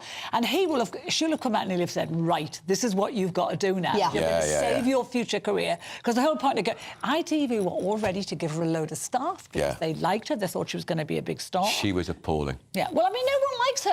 And I'm hoping to God ITV just dump her now. Yeah, she was appalling, wasn't she? Because we know... Yeah, I mean, I didn't watch it, so I only saw the clips. But that's all you needed to. Yeah. And Fred says he was just utterly bewildered by her attack. She did say in her interview with Ant and Dec when she came out, she said, well, I was there to stir the pot. She said, I wanted to stir the pot. So was it deliberate, which was kind of what you said, that she knew what she was doing? But she was astonished to be voted out so quickly, wasn't she? I'm glad she's out. Don't you think it would be better if we could vote them out rather than vote to keep them in? Well, it depends if you're driven by rage and negativity or positivity. You're voting to keep Nigel in. Think how many people would vote to get rid of him. Not enough. They wouldn't. Because he is saying vote to remain for the first time in his life. And he also... in the jungle. He's very clever. But he's saying here as well, he can't believe how lovely the camp are being. Yeah. They're being because really Nigel, you may find this difficult, Scarlett. He is a charming man. Actually, Andrew, Clever I am and interesting and interviewed by amusing. Nigel quite often. He's always We need to move on. Even to you. Scarlett Maguire, Carol Malone, thank you so much. We've got to the end of another week for us. Up next, Good Afternoon Britain with Tom and Emily. See you Monday. See you then. Yes, coming up on the show, we'll be digesting what Rishi Sunak had to say at that presser. Some tetchy questions asked of the Prime Minister. He says Robert Jenrick, his former immigration minister, simply is not right when it comes to Rwanda policy. It will work, in his view. Well, there's only one way to find out, isn't it? We'll find out soon. Looks like things are heating up. Boxed boilers, sponsors of weather on GB News. Hello, welcome to your latest GB News weather update from the Met Office. It's going to be a very wet day for much of the UK. There are rain warnings in force, but it is starting to feel a little bit milder. That's because our winds are changing to a south-southwesterly, and that milder Atlantic air is going to be spreading across the UK throughout the day. So after a chilly start in eastern areas, it will quickly cloud over and the rain will arrive. We've got very heavy bursts, particularly across the west, with rain warnings in force for parts of Northern Ireland, southwest England, southwest Wales, the Midlands, southwest Scotland, as well as eastern Scotland. The rain will likely last well into this evening, bringing water on the roads, potentially some localised flooding as well. The rain does clear off to the east throughout tonight, and we do get a brief drier interlude spreading across the country. That could allow some mist and fog to develop, particularly across southern areas for a time, but then we see a return to more unsettled weather as the winds pick up, particularly across the west. It's going to be a much milder night than last night. We'll pretty much be frost-free by Friday morning, but it is going to be another unsettled day through Friday. Showers will rattle in from the west, most frequent across northwestern areas as well as parts of Wales and the southwest. There's a risk of thunderstorms as well within that, so potentially further flooding on the roads. In the east, though, it will be a much drier day with some sunshine and temperatures reaching around 11 degrees. Have a lovely day. That warm feeling inside from Boxed Boilers, sponsors of weather on GB News.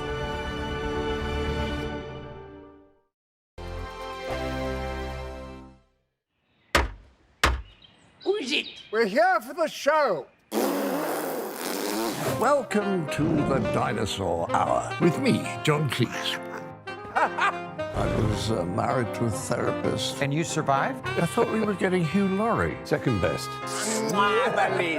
You interviewed Saddam Hussein. What's that like? I was terrified. I'm playing strip poker with these three.